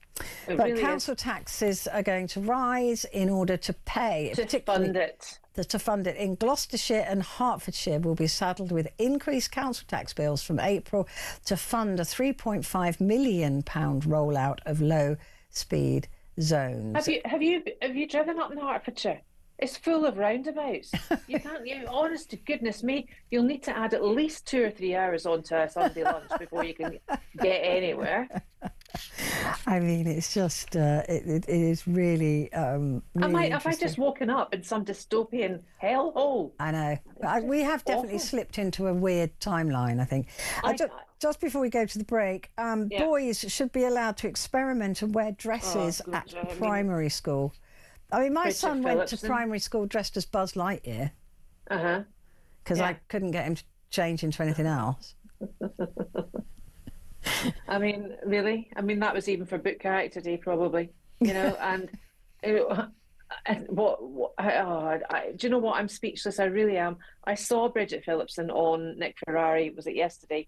And she was talking about this, and she couldn't even come out and say that we need to protect children, that we cannot allow children without our schools to play along with children as young as 4, 6, 8 or whatever, to say that they want to be a different sex and they should be addressed as such.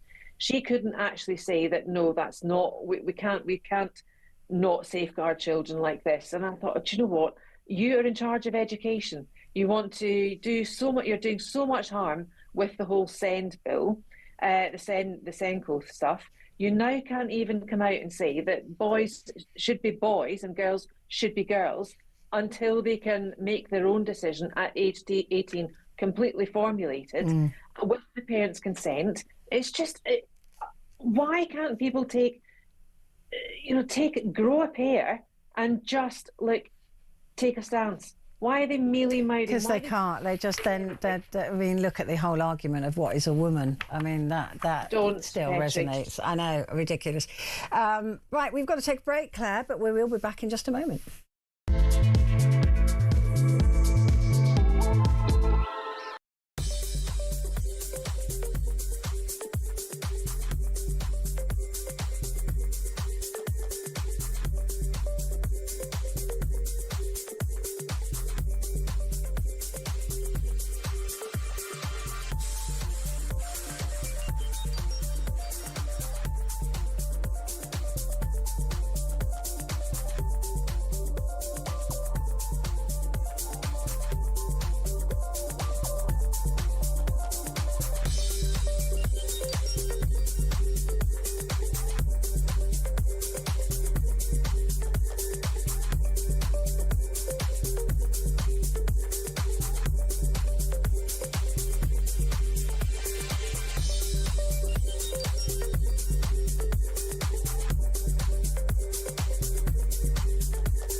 Across the UK, on DAB+, on your smart speaker, on your smart TV, and on your side.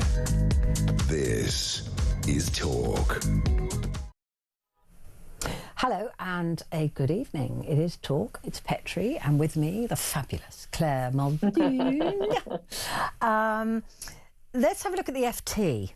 Yep. And I find this story really, really interesting because there's been a lot of talk recently about AI being overpriced because they make a big promise. There's a lot of promise behind AI, but it falls short when it comes to delivery. Right? It isn't quite as good as people think it. They tell us it should be.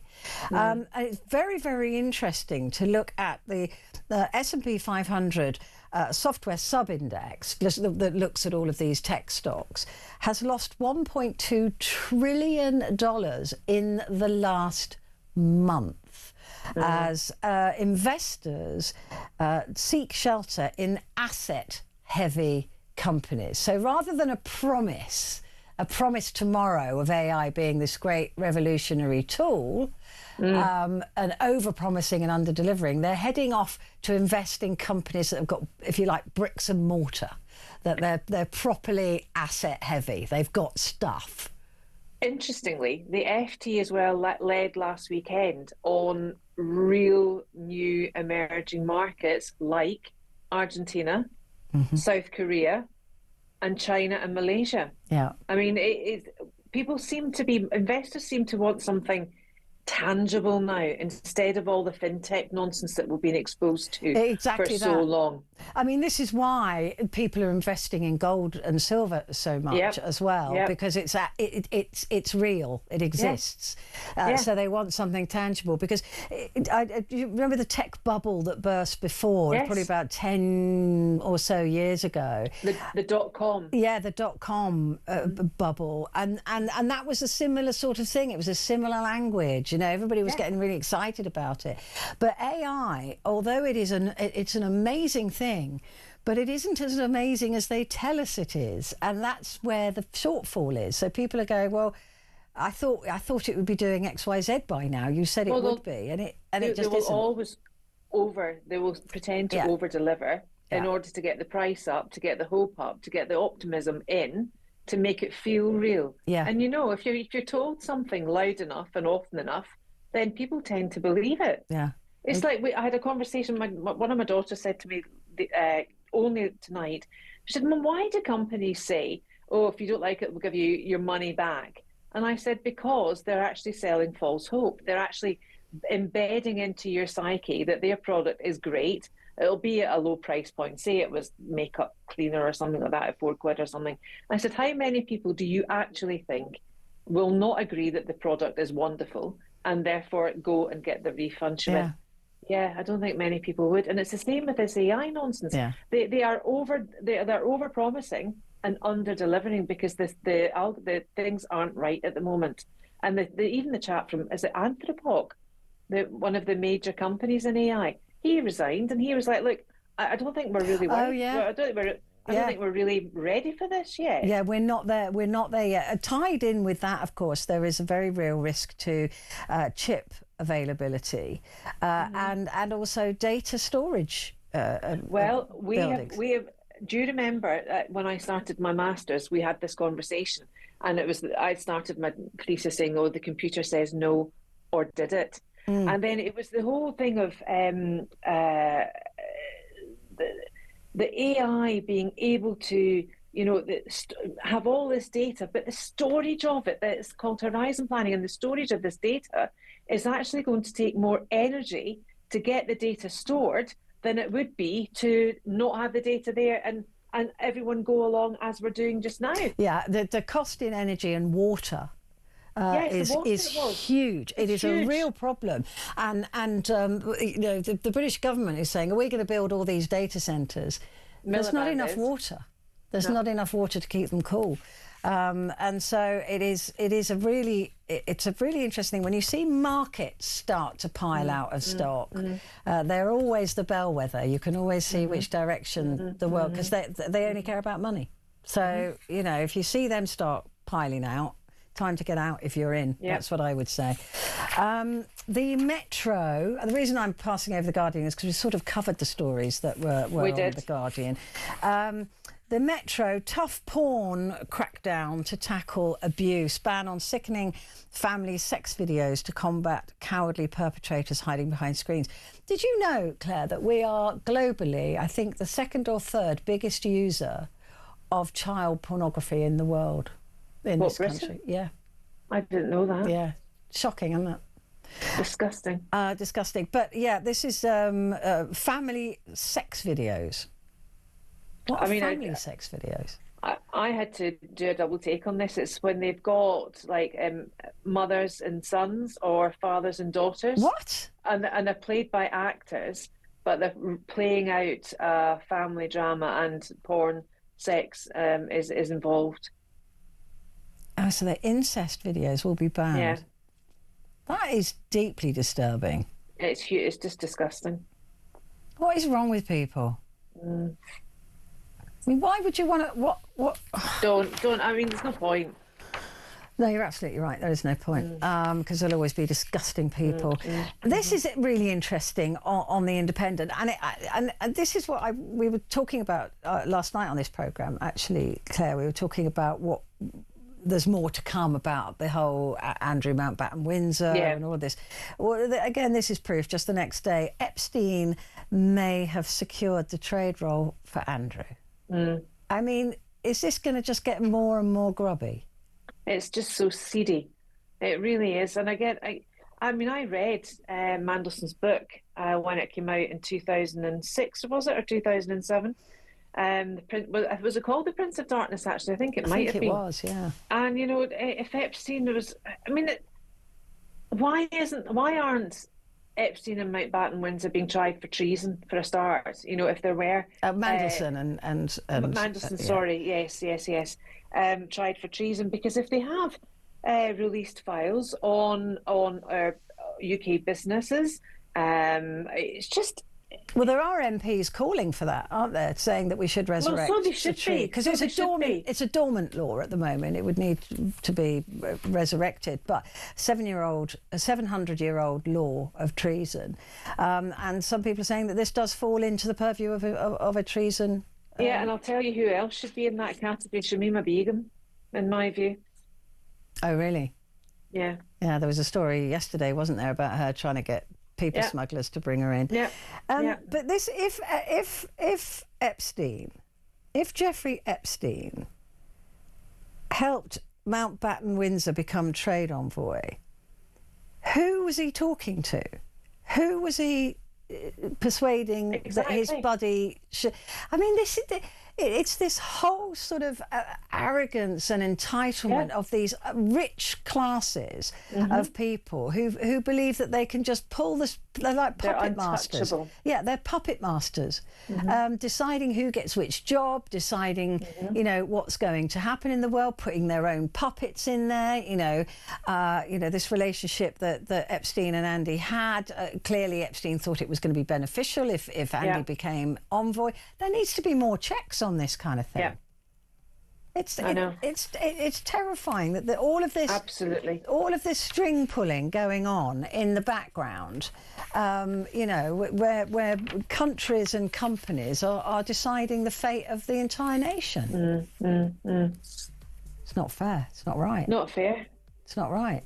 I don't have that sort of power. Yes, you do. I don't even have that sort of power in my own house. With the puppy, none at all. No power at all. No, nothing. I don't believe that for a minute. Sadly, it's very true. Claire Muldoon, thank you very much indeed. It's wonderful to see you, looking fabulous. So Claire Muldoon there, going through the papers. Now though, stay where you are, because it's over to you next.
across the UK.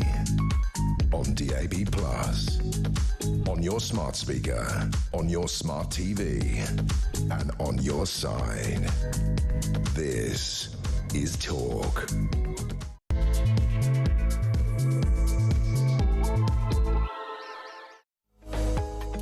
Good morning. It is Wednesday, the 25th of February. Where has this year gone already? I absolutely don't know. But as of today, Ukraine and Russia have been at war for 4 years. It was on the 24th of February 2022 that Russia became the aggressor and marched into Ukraine, believing that it would be days before they would take the capital and therefore control the country. They got very close in their first couple of days, but they were pushed back by Ukraine and have been pushed back ever since. I mean, they now hold 19% of the territory, but before this even happened, they already held 7% of what they're now holding at 19%. So for 4 years, going into 5 now, really, Russia, it has just not done what everybody expected it to do. Least of all, or most of all, Vladimir Putin himself. He thought that whole thing, and that's why he sent in really rubbish vehicles, really old vehicles with Chinese tyres that hadn't been used for years, and not his best soldiers. But soon he learned that Ukraine was going to fight to maintain sovereignty and freedom from Russia. And fight they have for the last 4 years. And they've done an extraordinary... I mean, it doesn't matter even if for some reason you are a Russia supporter. Just looking at the facts of the military campaign, Ukraine has done an extraordinary job. An extraordinary job, whoever side you're on. Who would have thought that the might of Russia, the size of Russia, the unending bodies that they can throw at a front line would still be where it is right now, 4 years later? It made most of its gains in the first year and has barely really budged since. Ukraine has done an amazing job militarily. Of course, it didn't do it on its own. It had support from Germany, from the coalition of the willing, us, from America, to some degree. Not to the degree that America promised, but to a degree. But how much longer can we continue to do this? That's the question. How much longer can we and should we continue to support Ukraine? Something very creaky going on this table. What is...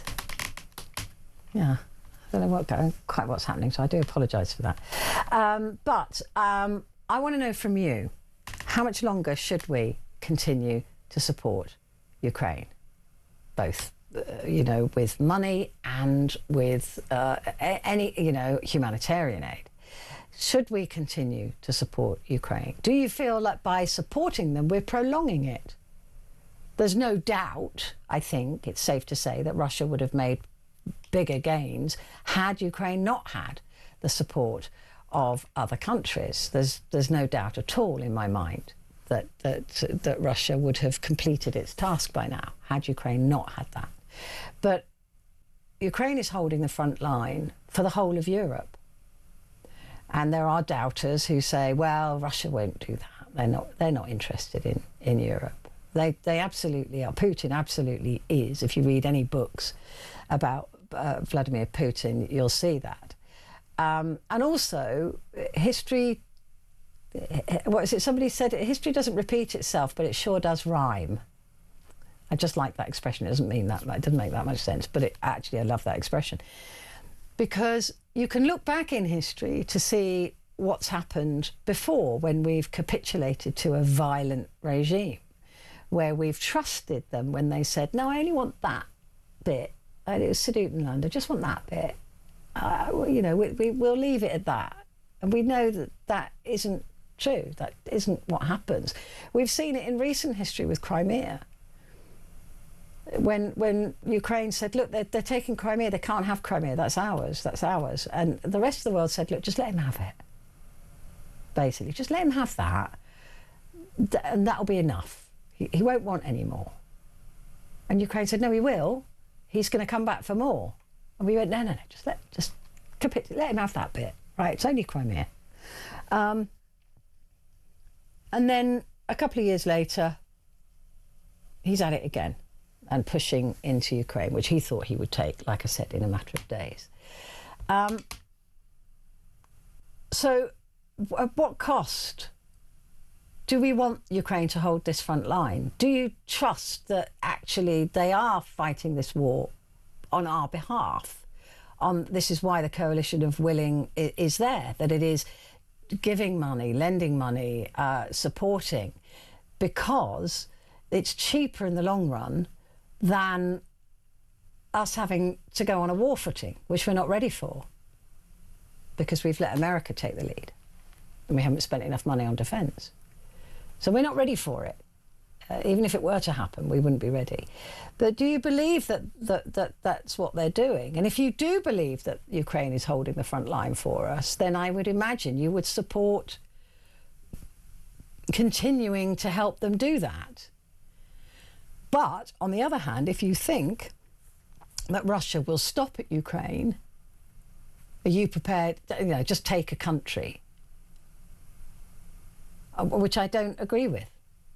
I don't agree that one aggressor should be able to take a country off somebody else. I just don't agree with that. Wherever that is in the world. That's not right. So where do you stand on this?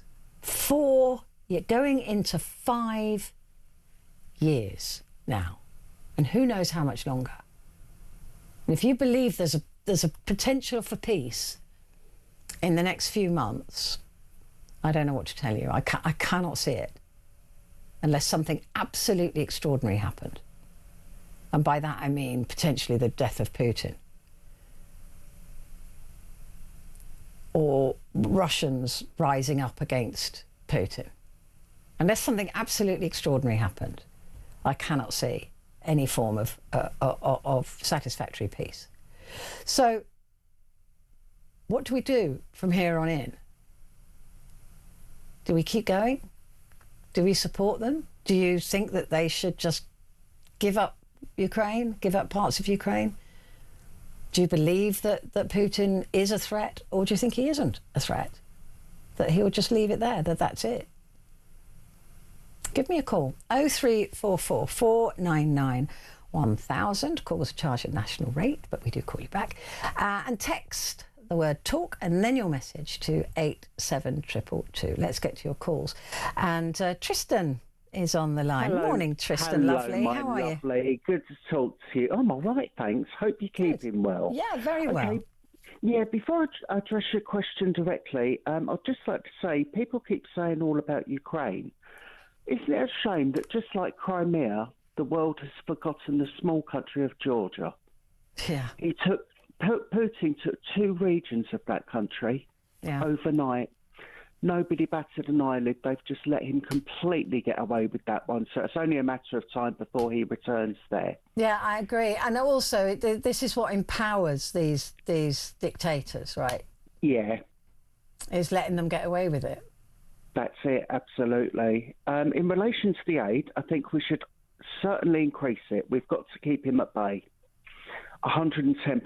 I believe we should give military aid, food aid, all sorts of aid, but not financial aid, as in terms of loans for cash. The reason being is it is well known, despite all the propaganda, it is a truth.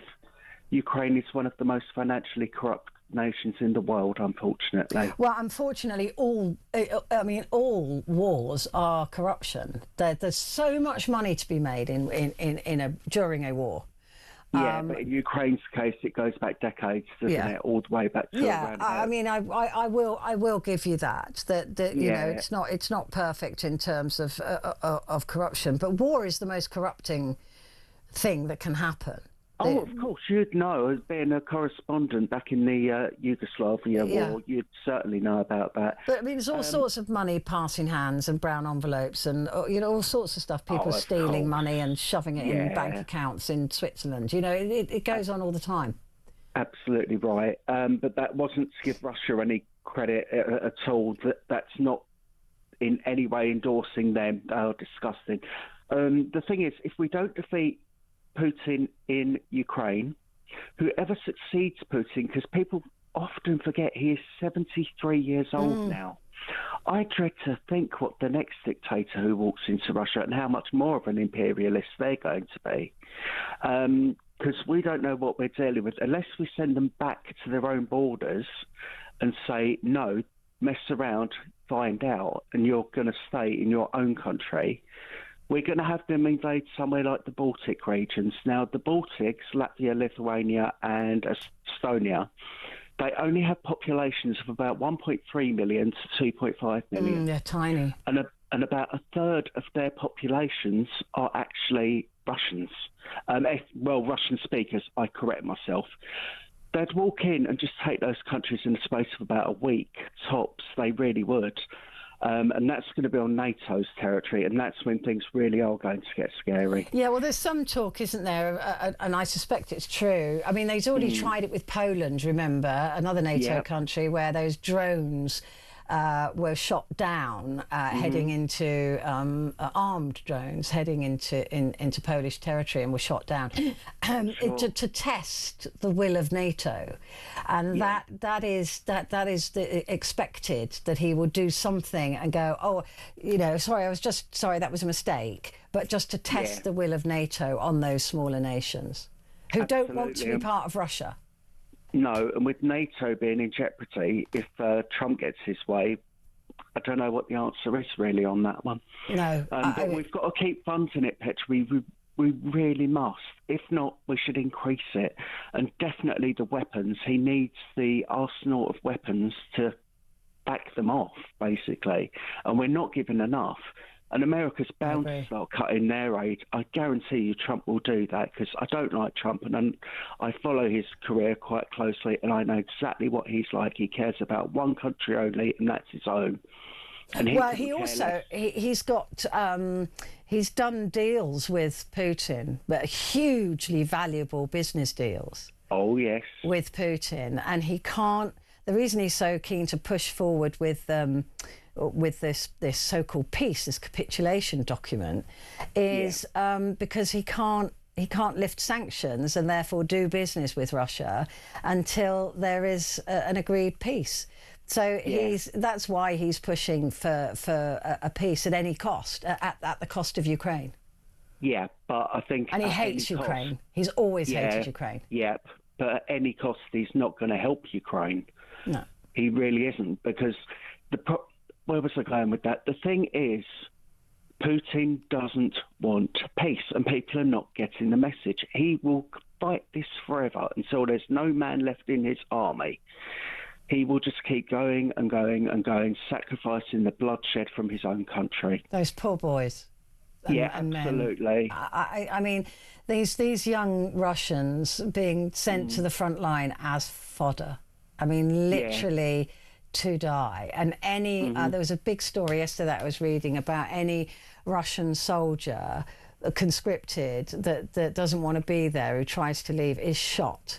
There are pits apparently of Russian bodies that have been shot by their own commanders. Pits full of them. I know. I mean, these poor kids. I mean, they're all human beings.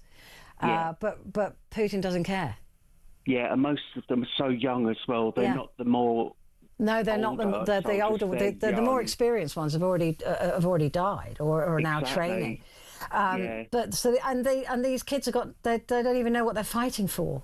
They don't want to be there. They have the Ukrainians, which is why they're so successful, are fighting for their sovereignty. They're fighting for their very survival. So they've got that passion and that, you know, drive. It's going to sound awful, Petrie, and I mean really awful. I'm glad it was Ukraine, because I think there are other countries who just would have laid down their arms and thought it was their fate and they couldn't fight back. Ukraine, I give them guys credit. They're incredible. Tough as anything. They are tough as boots. And Zelensky's just declared one town at a hero city, because all of the locals, they were overwhelmed by Russians, and all of the locals picked up guns and anything they could and pushed them out and pushed them back, kept them out. Brilliant. Extraordinary bravery. Just locals, just normal people like you and me saying, no, you're not taking this town. Horrible situation, but that's a lovely story coming out of it in tragic circumstances. I'm happy to hear that.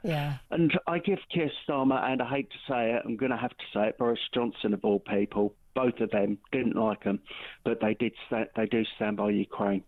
I give them credit. And I give Johnson credit for that, really, because he started all that off. He started saying, look, we've all got to stand up for Ukraine. And I don't know if you heard my chat with Zelensky earlier on. This young man from Ukraine, wasn't he amazing in Odessa? Oh, what an absolute brave, courageous man. Wonderful. And he was so honest and truthful in that interview with you. And you handled that interview brilliantly, by the way, Petrie. You asked all the right questions. Thank you. As you would.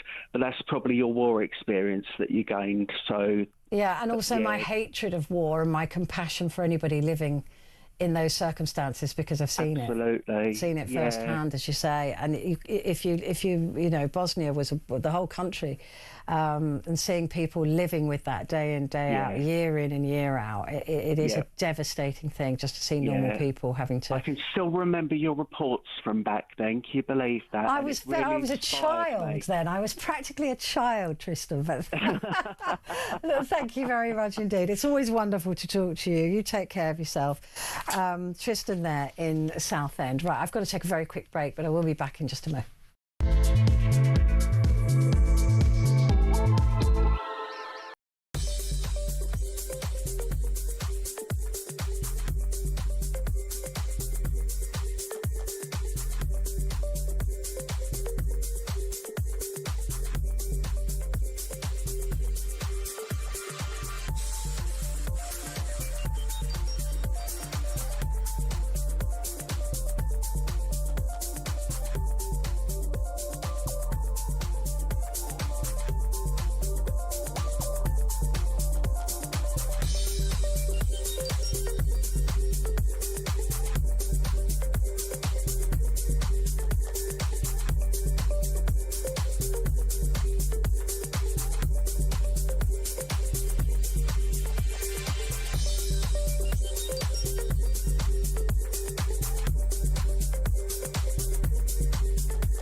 Across the UK, on DAB+, on your smart speaker, on your smart TV, and on your side. This is Talk. Hello, good morning to you. This is Talk, and this is Petrie, and this is Talkback. So I'm hoping that you will do exactly that. And I'm talking today because we enter into year 5 now, day 1 of year 5 of the war in Ukraine and the enormous cost that that has had in human life and in tragedy and in money.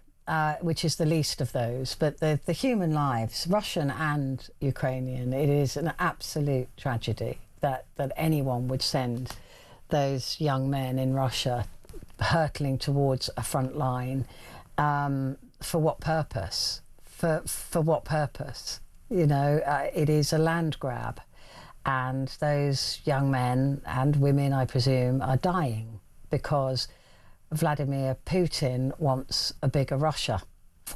And that to me is just a disgraceful and disgusting waste of life. And these poor people just being slaughtered for arrogance and ego. It's kind of the worst thing, isn't it? On the Ukrainian side, of course, they're fighting for their sovereignty. They are defending themselves. But also the tragedy of the lives lost in the defence of their land and sovereignty and freedom is also just a huge, huge tragedy. Thousands of civilians have been killed on the Ukrainian side by Russian aggression. And I don't believe any Russian civilians have been killed because Ukraine has had weapons from us, but we've told him he cannot fire them into a Russian territory, which is why he's been using his own drones to do exactly that. So we've kind of tied one hand behind Ukraine's back, but despite that, in terms of purely looking at it as in terms of war, they have done an extraordinary job, given the might that we were believed that Russia was. I mean, maybe Russia wasn't this great might that we thought they were. But nonetheless, they are massive, huge, 11 time zones, so Ukraine is only one. And more people than Russia, huge than Ukraine, a much bigger military than Ukraine. And yet in 4 years, they've taken 19% of the country, 7% they already held, and then up to 19%. But also most of that was taken in the first year and a half. Since then, it's been just literally just shooting at each other, close quarters, and killing each other. For land. For land. We've got to remember that this is a war to expand Russia. No other reason. This is to expand Russia. And we forget, because this war's going on, you just think, oh, you know, this is... But that's what it is about. And that seems to be just... Well, I think it's disgusting, but there you go. So, what do we do now? Going into year 5, how much more, how much longer can we support Ukraine? And should it be until the whole thing's done? Whatever that looks like. I couldn't even tell you what that looks like. I have no idea what the end of this war looks like. I really don't. So certain things would have to change in order to swing my opinion one way or the other. Let's talk to Robert in Hertfordshire now. Robert, good morning. Good morning, Petrie. I was quite shocked when you give the figures of the amount of people who's been killed in the last 4 or 5 years. Killed or maimed, 1.8 million, yeah. It's just incredible. But you know, there's a lot of things that leave a nasty taste in my mouth, especially Trump, the way he behaved. I think he was showboated for the last couple of years, what he's going to do and what he ain't going to do, and he's going to get peace, and he didn't do that. When Zelensky went to America, I couldn't believe the way they treated him. That was absolutely That's disgusting. one of the most disgusting things I've literally ever seen in terms of anything, you know, political. It was just absolutely revolting. Well, it weren't even political. There was a guy there who was sending him out for the way he was dressed. I know. I mean, that was absolutely disgusting. And Winston Churchill during war turned up in a onesie, what they go, you know, a flying suit or whatever he called it. He designed it himself, and he turned up to the White House not wearing a suit. Yeah, I mean, what he's done, I can't see a lot of difference between Trump and Putin. I'll tell you for why. You're talking about land grabs. So how about taking over Iceland and taking over Canada? What's the difference? I know they've not killed anybody, but, you know, I'll tell you what it is. Putin is a nutcase. There's no two ways about it. It's a nutcase. But so is Trump, you know. And when we was talking about this before, that's why I think that Putin's got respect for Trump, because he's a bigger nutcase than he is. Yeah.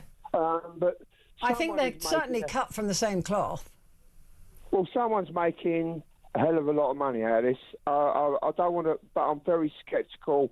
I'm also very sceptical of the coalition of the willing. I'm not comfortable with that.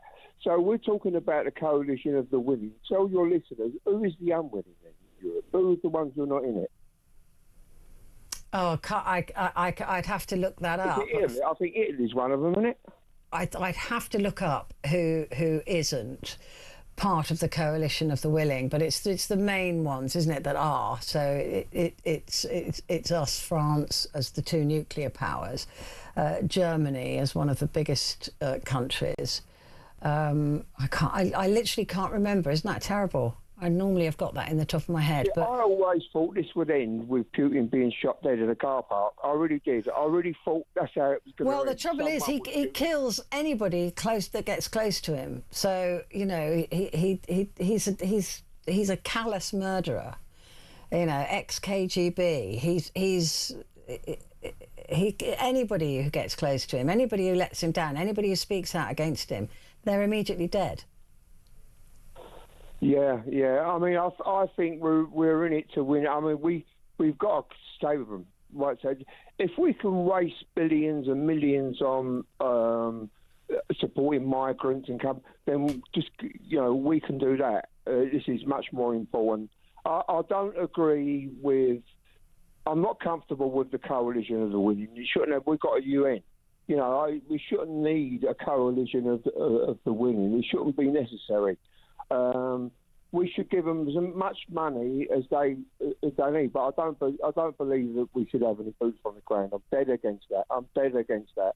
I don't believe that. I don't believe that we should have ever have any British boots on the ground. What's your thoughts? It's an interesting one because the part of me looks at Ukraine as fighting this war on our behalf.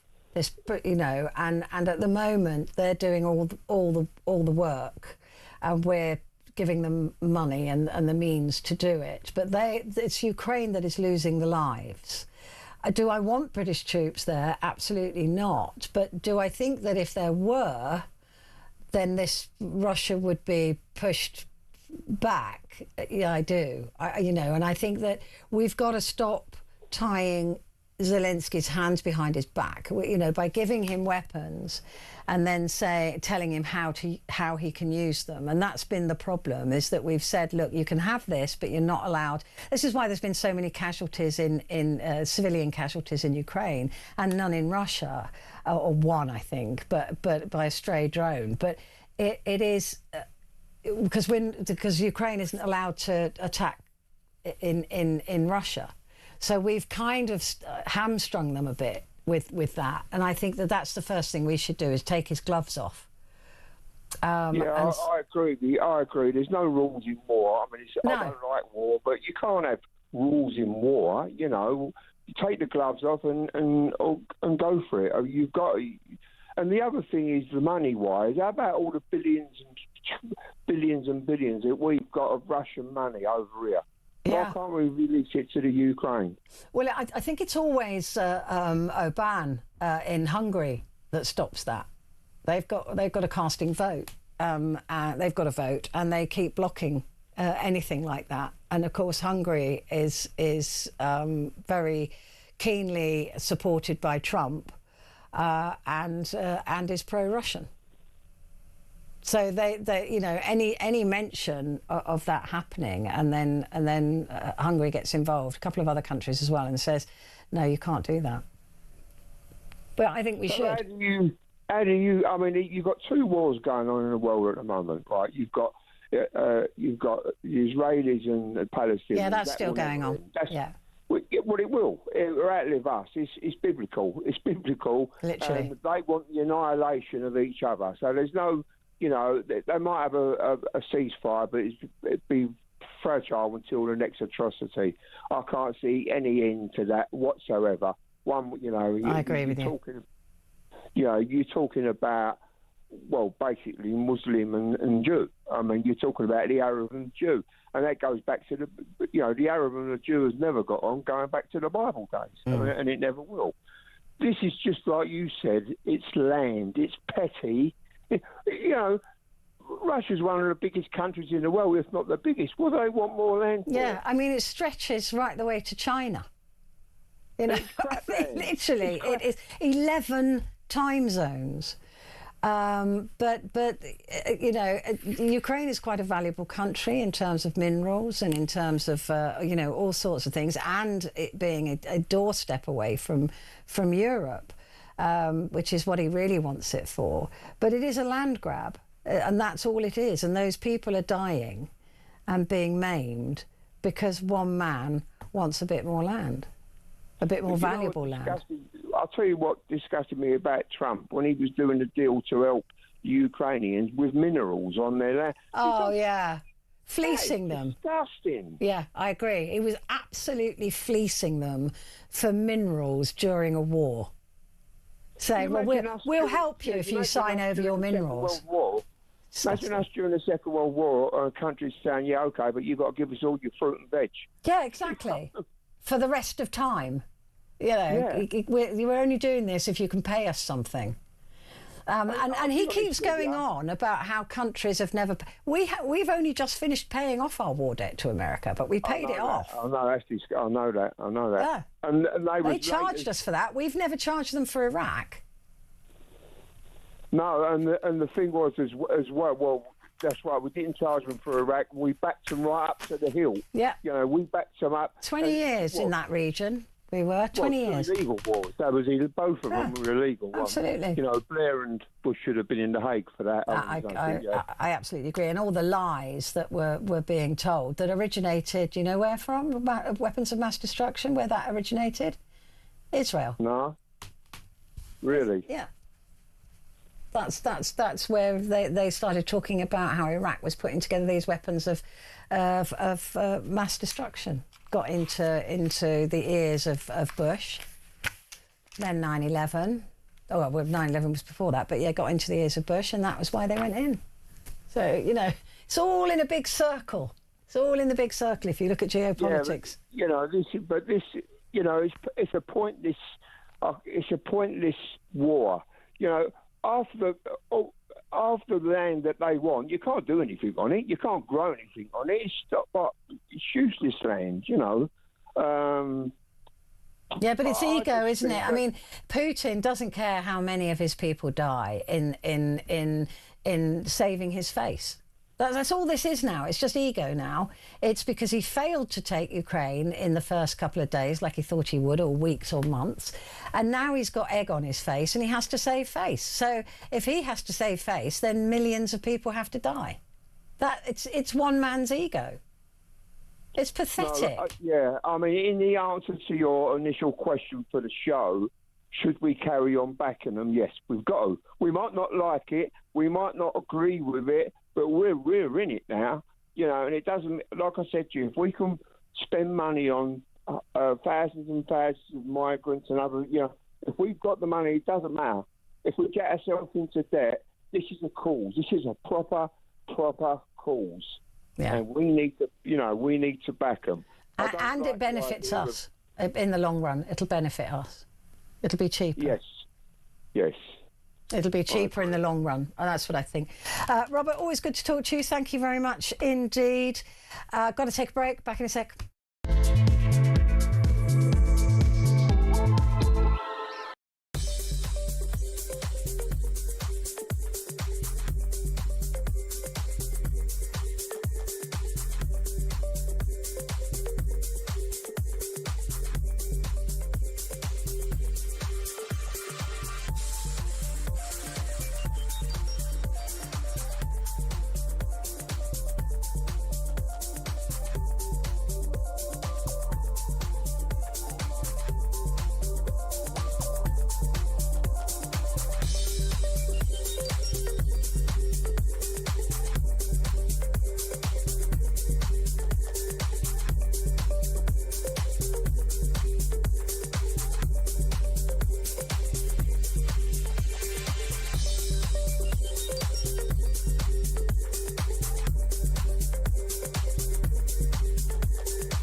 across the UK. On DAB+, on your smart speaker, on your smart TV, and on your side. This is Talk. Hello there, good morning to you. This is Talk and it's Petrie, and this is Talkback, and it's your opportunity to do just that. And we are talking about the Ukraine war as it enters today its fifth year, the beginning of its fifth year. And as I keep saying, nobody saw this coming. Putin certainly didn't. And right now, he's got egg on his face. He genuinely has. All that might and power and, you know, bashing the table, and this great Russia has been held back by a country that is way smaller, way smaller, with a military that's way smaller. And it's a bit embarrassing.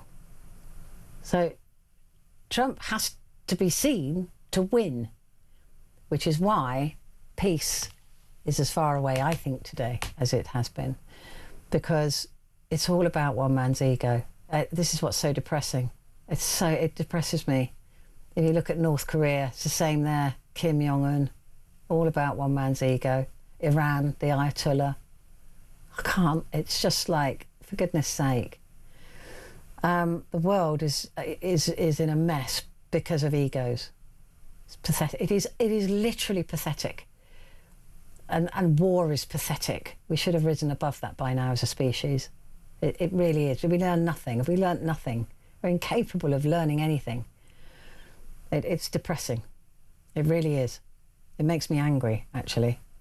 But anyway, we're talking about Ukraine and how much longer we can go on supporting them. We've done it for 4 years. Can we, should we, must we continue for as long as this takes? And I don't know what the end of this looks like.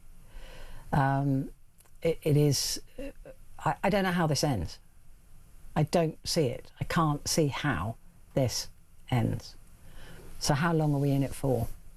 Give me a call. 0344 499 1000. Khalid is in Leicester. Good morning, Khalid. Hello, Khalid, are you there?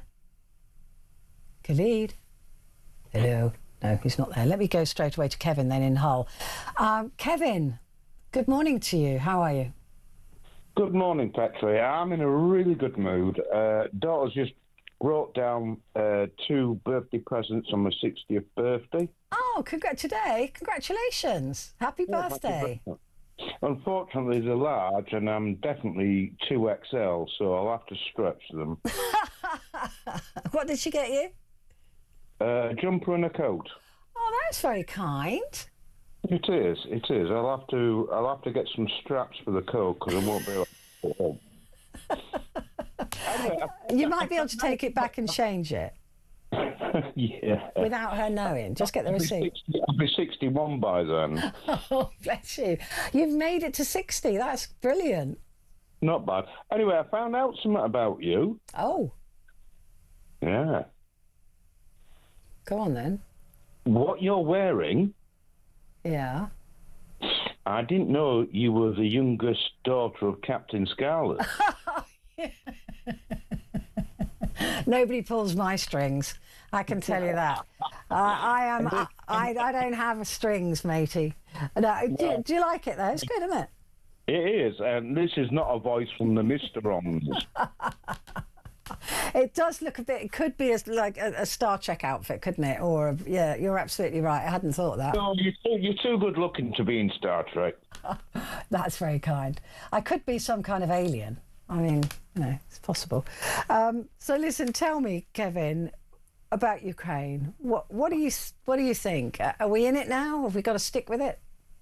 To be honest, I listened to Robert and a couple of others, and unfortunately, I agree with all of them. But the only thing is, let's push forward. He's not going to use nuclear because nuclear is too much on his own front doorstep. Yeah, I mean, all experts are saying that if he even attempted to, there's a lot. That all of our nukes are already pointed at Moscow, right? I mean, don't make any mistake about that. They're already, you know, there's preparedness there. So, and he knows that would be complete annihilation. I think the thing is, I'm not military, well, not to a sense, but the thing is it Sweden or Norway? There's no border. You can just go straight across. No, it would be Norway, wouldn't it? Yeah, right. I think we should go in there. I think we should go in there, and not straight into Ukraine, because you'll be expecting that. Oh, right. Go around the back. You go around the back, yes.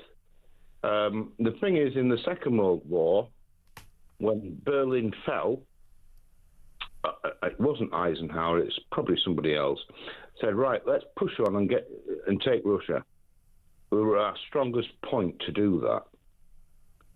I think the thing is, as a civilian, I've watched the news, chemical weapons, Ukraine didn't have any. Right? Then they called them Nazis. Right? Then I saw an interview with, you know, when they released prisoners to and put guns in their hands and told them to fight. They interviewed one of them, and he had tattooed on his neck lapels of the SS. I mean, how contradictory is that? I know. Well, this is all about land. This is all about an old man's ego. I'm telling you, that it boils down to that. It really does. It's as simple as that. An old man's ego trying to prove a point, and try to expand Russia into Europe. That's what it is. It was a dream of his. It's a dream of his to resurrect the Soviet Union. But the thing is, Ukraine have had power plants knocked out and gas. But surely and simply, probably not simply, and it's probably financially very expensive, why can't we route gas and electric into the Ukraine? I suppose it's complicated, all the pipelines and things like that. I don't know how that would work. I mean, I know that Elon Musk, who's a man that I detest, by the way, but he was requested to deny Starlink in the region to Russia, and he did, and that has helped Ukraine make some advances. So I'm grateful to him for doing that. But yes. You know, this is why a lot of the aid that we're giving. There's a huge humanitarian crisis in Ukraine at the moment. This has been one of the most brutal winters that they've ever known. Yes. And a lot of people. There's been 2.5 million homes been destroyed or partially destroyed, and people are living literally in places without walls and windows in this freezing cold. So there's a massive humanitarian crisis there that we don't talk about enough. Yes, you're absolutely right. I think sometimes it's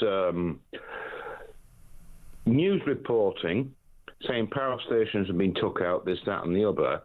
It is bad for Ukraine.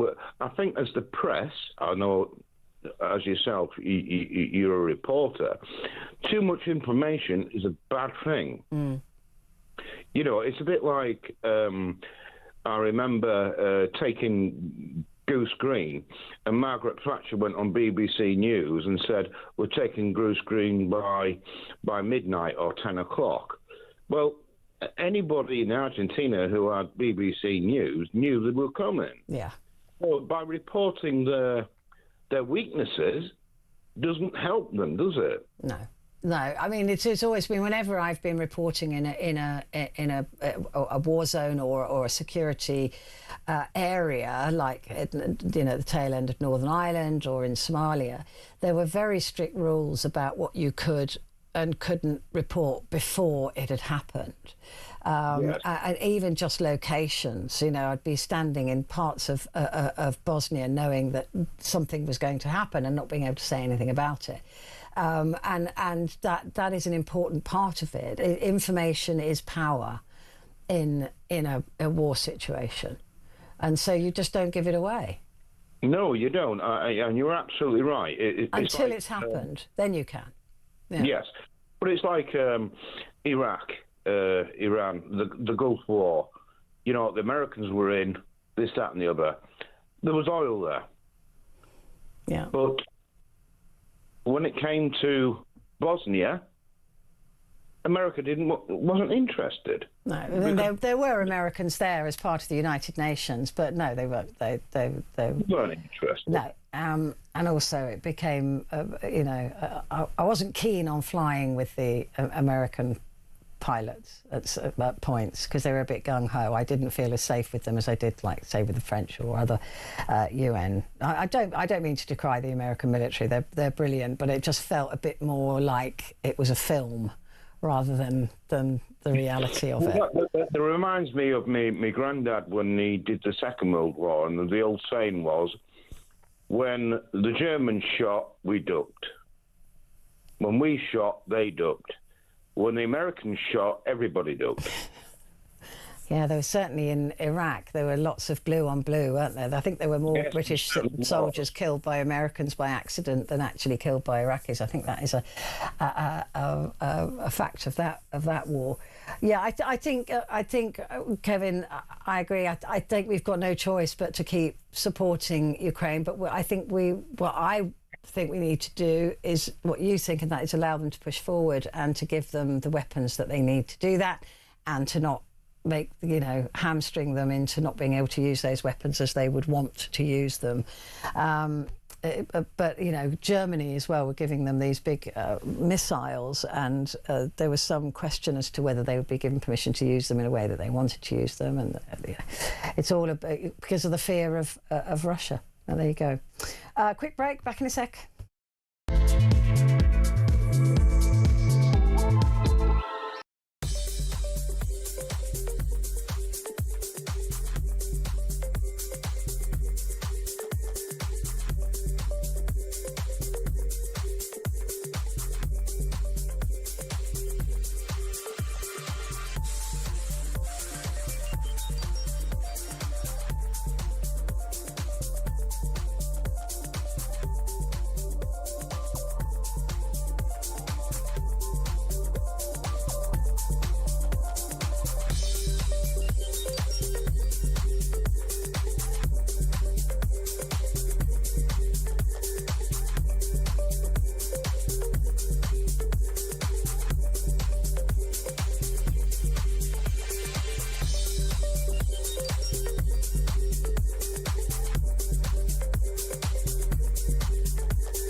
Across the UK, on DAB+, on your smart speaker, on your smart TV, and on your side. This is Talk. Hello, Hello, good morning. This is Talk, and it's Petrie, and this is your opportunity to talk back, and that is exactly what you're doing. Let me just read a couple of messages. Andrew from Salisbury says, we can't let Ukraine fall or let Russia implode. It is a really tricky one at the moment. Joanna says the Ukrainians are beyond brave. The EU not only held Ukraine back at the beginning, they've been buying oil via third party despite the trading with Russia being banned. This has prolonged the war. Germany, I think that there was a lot of oil going there. They have blood on their hands. Putin would not have survived as long if he hadn't had the financial support via oil sales and weapons from China and Iran. I wonder what Putin has negotiated for the military supplies from China and Iran and the help of third parties like India selling oil for them. Joanna from Salisbury. There's a lot of questions to be answered around the world, actually, that has prolonged this war and has fed the Russian military and war machine, without a doubt. Joanna, thank you very much indeed. Let's see if we can get Khalid. Khalid, are you there? Yes, Petrie. Okay. You're there. Good. Excellent. Excellent. Khalid, what do you think? I think it's about time we came back to humanity. That's the point. The problem we have today is that on the one side we are supporting Ukraine being oppressed, and we arm them. We want to support them, supply them with arms, supply them with financial aid. But on the other side, when the Palestinians are being massacred, and they continue to do so on a daily basis, even now, even after the so-called ceasefire, we are supporting the oppressor and not the oppressed. You see, we have turned everything upside down as far as our future generations are concerned. We are counting evil as good and good as evil, and our future generations are watching this, and as they grow up, they're going to be confused. And if we have, God forbid, children going into school and shooting their old classmates, we have ourselves to blame, because we have supported these evil tyrants time and time again. And the problem we have is that we are not bringing those tyrants to justice. This is the problem we have. I mean, how can we allow the massacre of innocents, watch it daily on our phones and our screens, and yet we are not doing anything about it? I'm absolutely appalled what's been happening in Gaza. It's absolutely appalling. How can we support Netanyahu and all these evil-minded thugs who you say that, Russia wants land. It's all about land, taking more land. Yet the Palestinians have been losing their land for decades. And why are we not supporting the Palestinians? Why are we not, put a stop to that? It is absolutely appalling. I can't even describe the emotions. But listen. I as far as the Palestinians are concerned, I completely accept what you're saying, and I agree. Right. I think what's happening in the West Bank is not being talked about nearly enough. No, in fact, nobody's talking about it at all. And I think what this Donald Trump Board of Peace is proposing in Gaza is an absolute disgrace, although there is a nod to a two-state solution, which is the best that can be hoped for.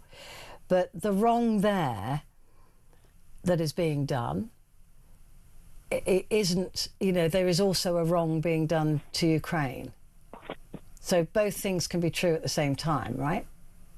I agree with you, but my point is, don't we have any principle? Don't we say, can we not say wrong is wrong and right is right? But we are saying wrong is wrong if we say it's wrong, and right is right if we say it's wrong. But nobody's saying, who is anybody saying that Russia is right? Because Russia's the aggressor. No, of course, I agree that Russia is the aggressor, and Russia is taking more land and killing innocents. It is. But my point is, if we say that we should not support oppressors, then why do we arming to the teeth, the oppressor in Israel? What they are doing, they are oppressing, but yet this is what makes you pull your hair out and makes you get frustrated and angry. That look, there is international law that should be abided by all. Why is it that international law is only enforced in certain countries but giving impunity to some others? This is where the frustration lies. That look, have we lost our minds? We are absolutely changing. In fact, Israel, as we speak today, they're changing international law to suit them, and they are being backed by the US, by the UK, by Germany, by other countries. And we are allowing it, and we're making that the new norm. That you can change international law, you can change law, you can do what you want to fit your agenda. This is where the problem we have. We know what's happening in Gaza and in the West Bank every single day. They're the oppressed, and I'm absolutely honest. I think these thugs, they should be lined up, they should be taken to The Hague, and I think they should be locked up and the keys thrown away. Well, Netanyahu certainly can't leave Israel, can he, for fear of arrest? For crimes against humanity. You see, the problem we have is I spoke to David Lammy and I told him, give me 7 days, I'll have 100,000 people ready to take to Gaza to defend the innocent men, women and children. He was saying that, no, you won't be able to go there, they won't allow you to get there. So I said, why are you allowing UK British nationals to go to Gaza, go to the West Bank, commit war crimes, post their war crimes online for everyone to see, and they're coming back to the UK? So you're allowing some people to go, but you won't allow me to go. I said, he goes, they won't allow. I said, well, if you don't allow everybody, let me go myself. I am ready to go myself. I'll put that straightforward. I'll go myself. He was asking me, are you not scared? I said, scared of what? These cowards? I don't care if there's 100,000 people in front of me with full machined armory. I'll take them on myself. As long as I know I'm right, I'd rather die doing what is right than stay alive and be a coward and do what's wrong. I have no fear of anything but my Creator, honestly, Petrie. I'll be honest with you. Nothing scares me. I will die doing what's right. I will go to Gaza myself, even if it means taking on these cowards. And in fact, on the local scene, I put a challenge. And I spoke to Matchroom Boxing. I told them, let's make it legal. I'll challenge any IDF soldier to a fight, all legal in a boxing ring. Anybody, come on, any comers, I'll take on anybody. They can represent Israel. I'll represent the killed innocent men, women, and children that they've killed, including Hind Rajab, the 6-year-old child, 355 bullets in that car. And the perpetrator, he's been announced who he was, but there's no prosecutions. I'll take them on, any of them. Any of the IDF soldiers, UK nationals they are, I'll take them on. I challenge them. I'll challenge them off all legally to a fight. Listen, Khalid, I can hear your passion, and wanting to defend the innocent is a worthy cause. It really is.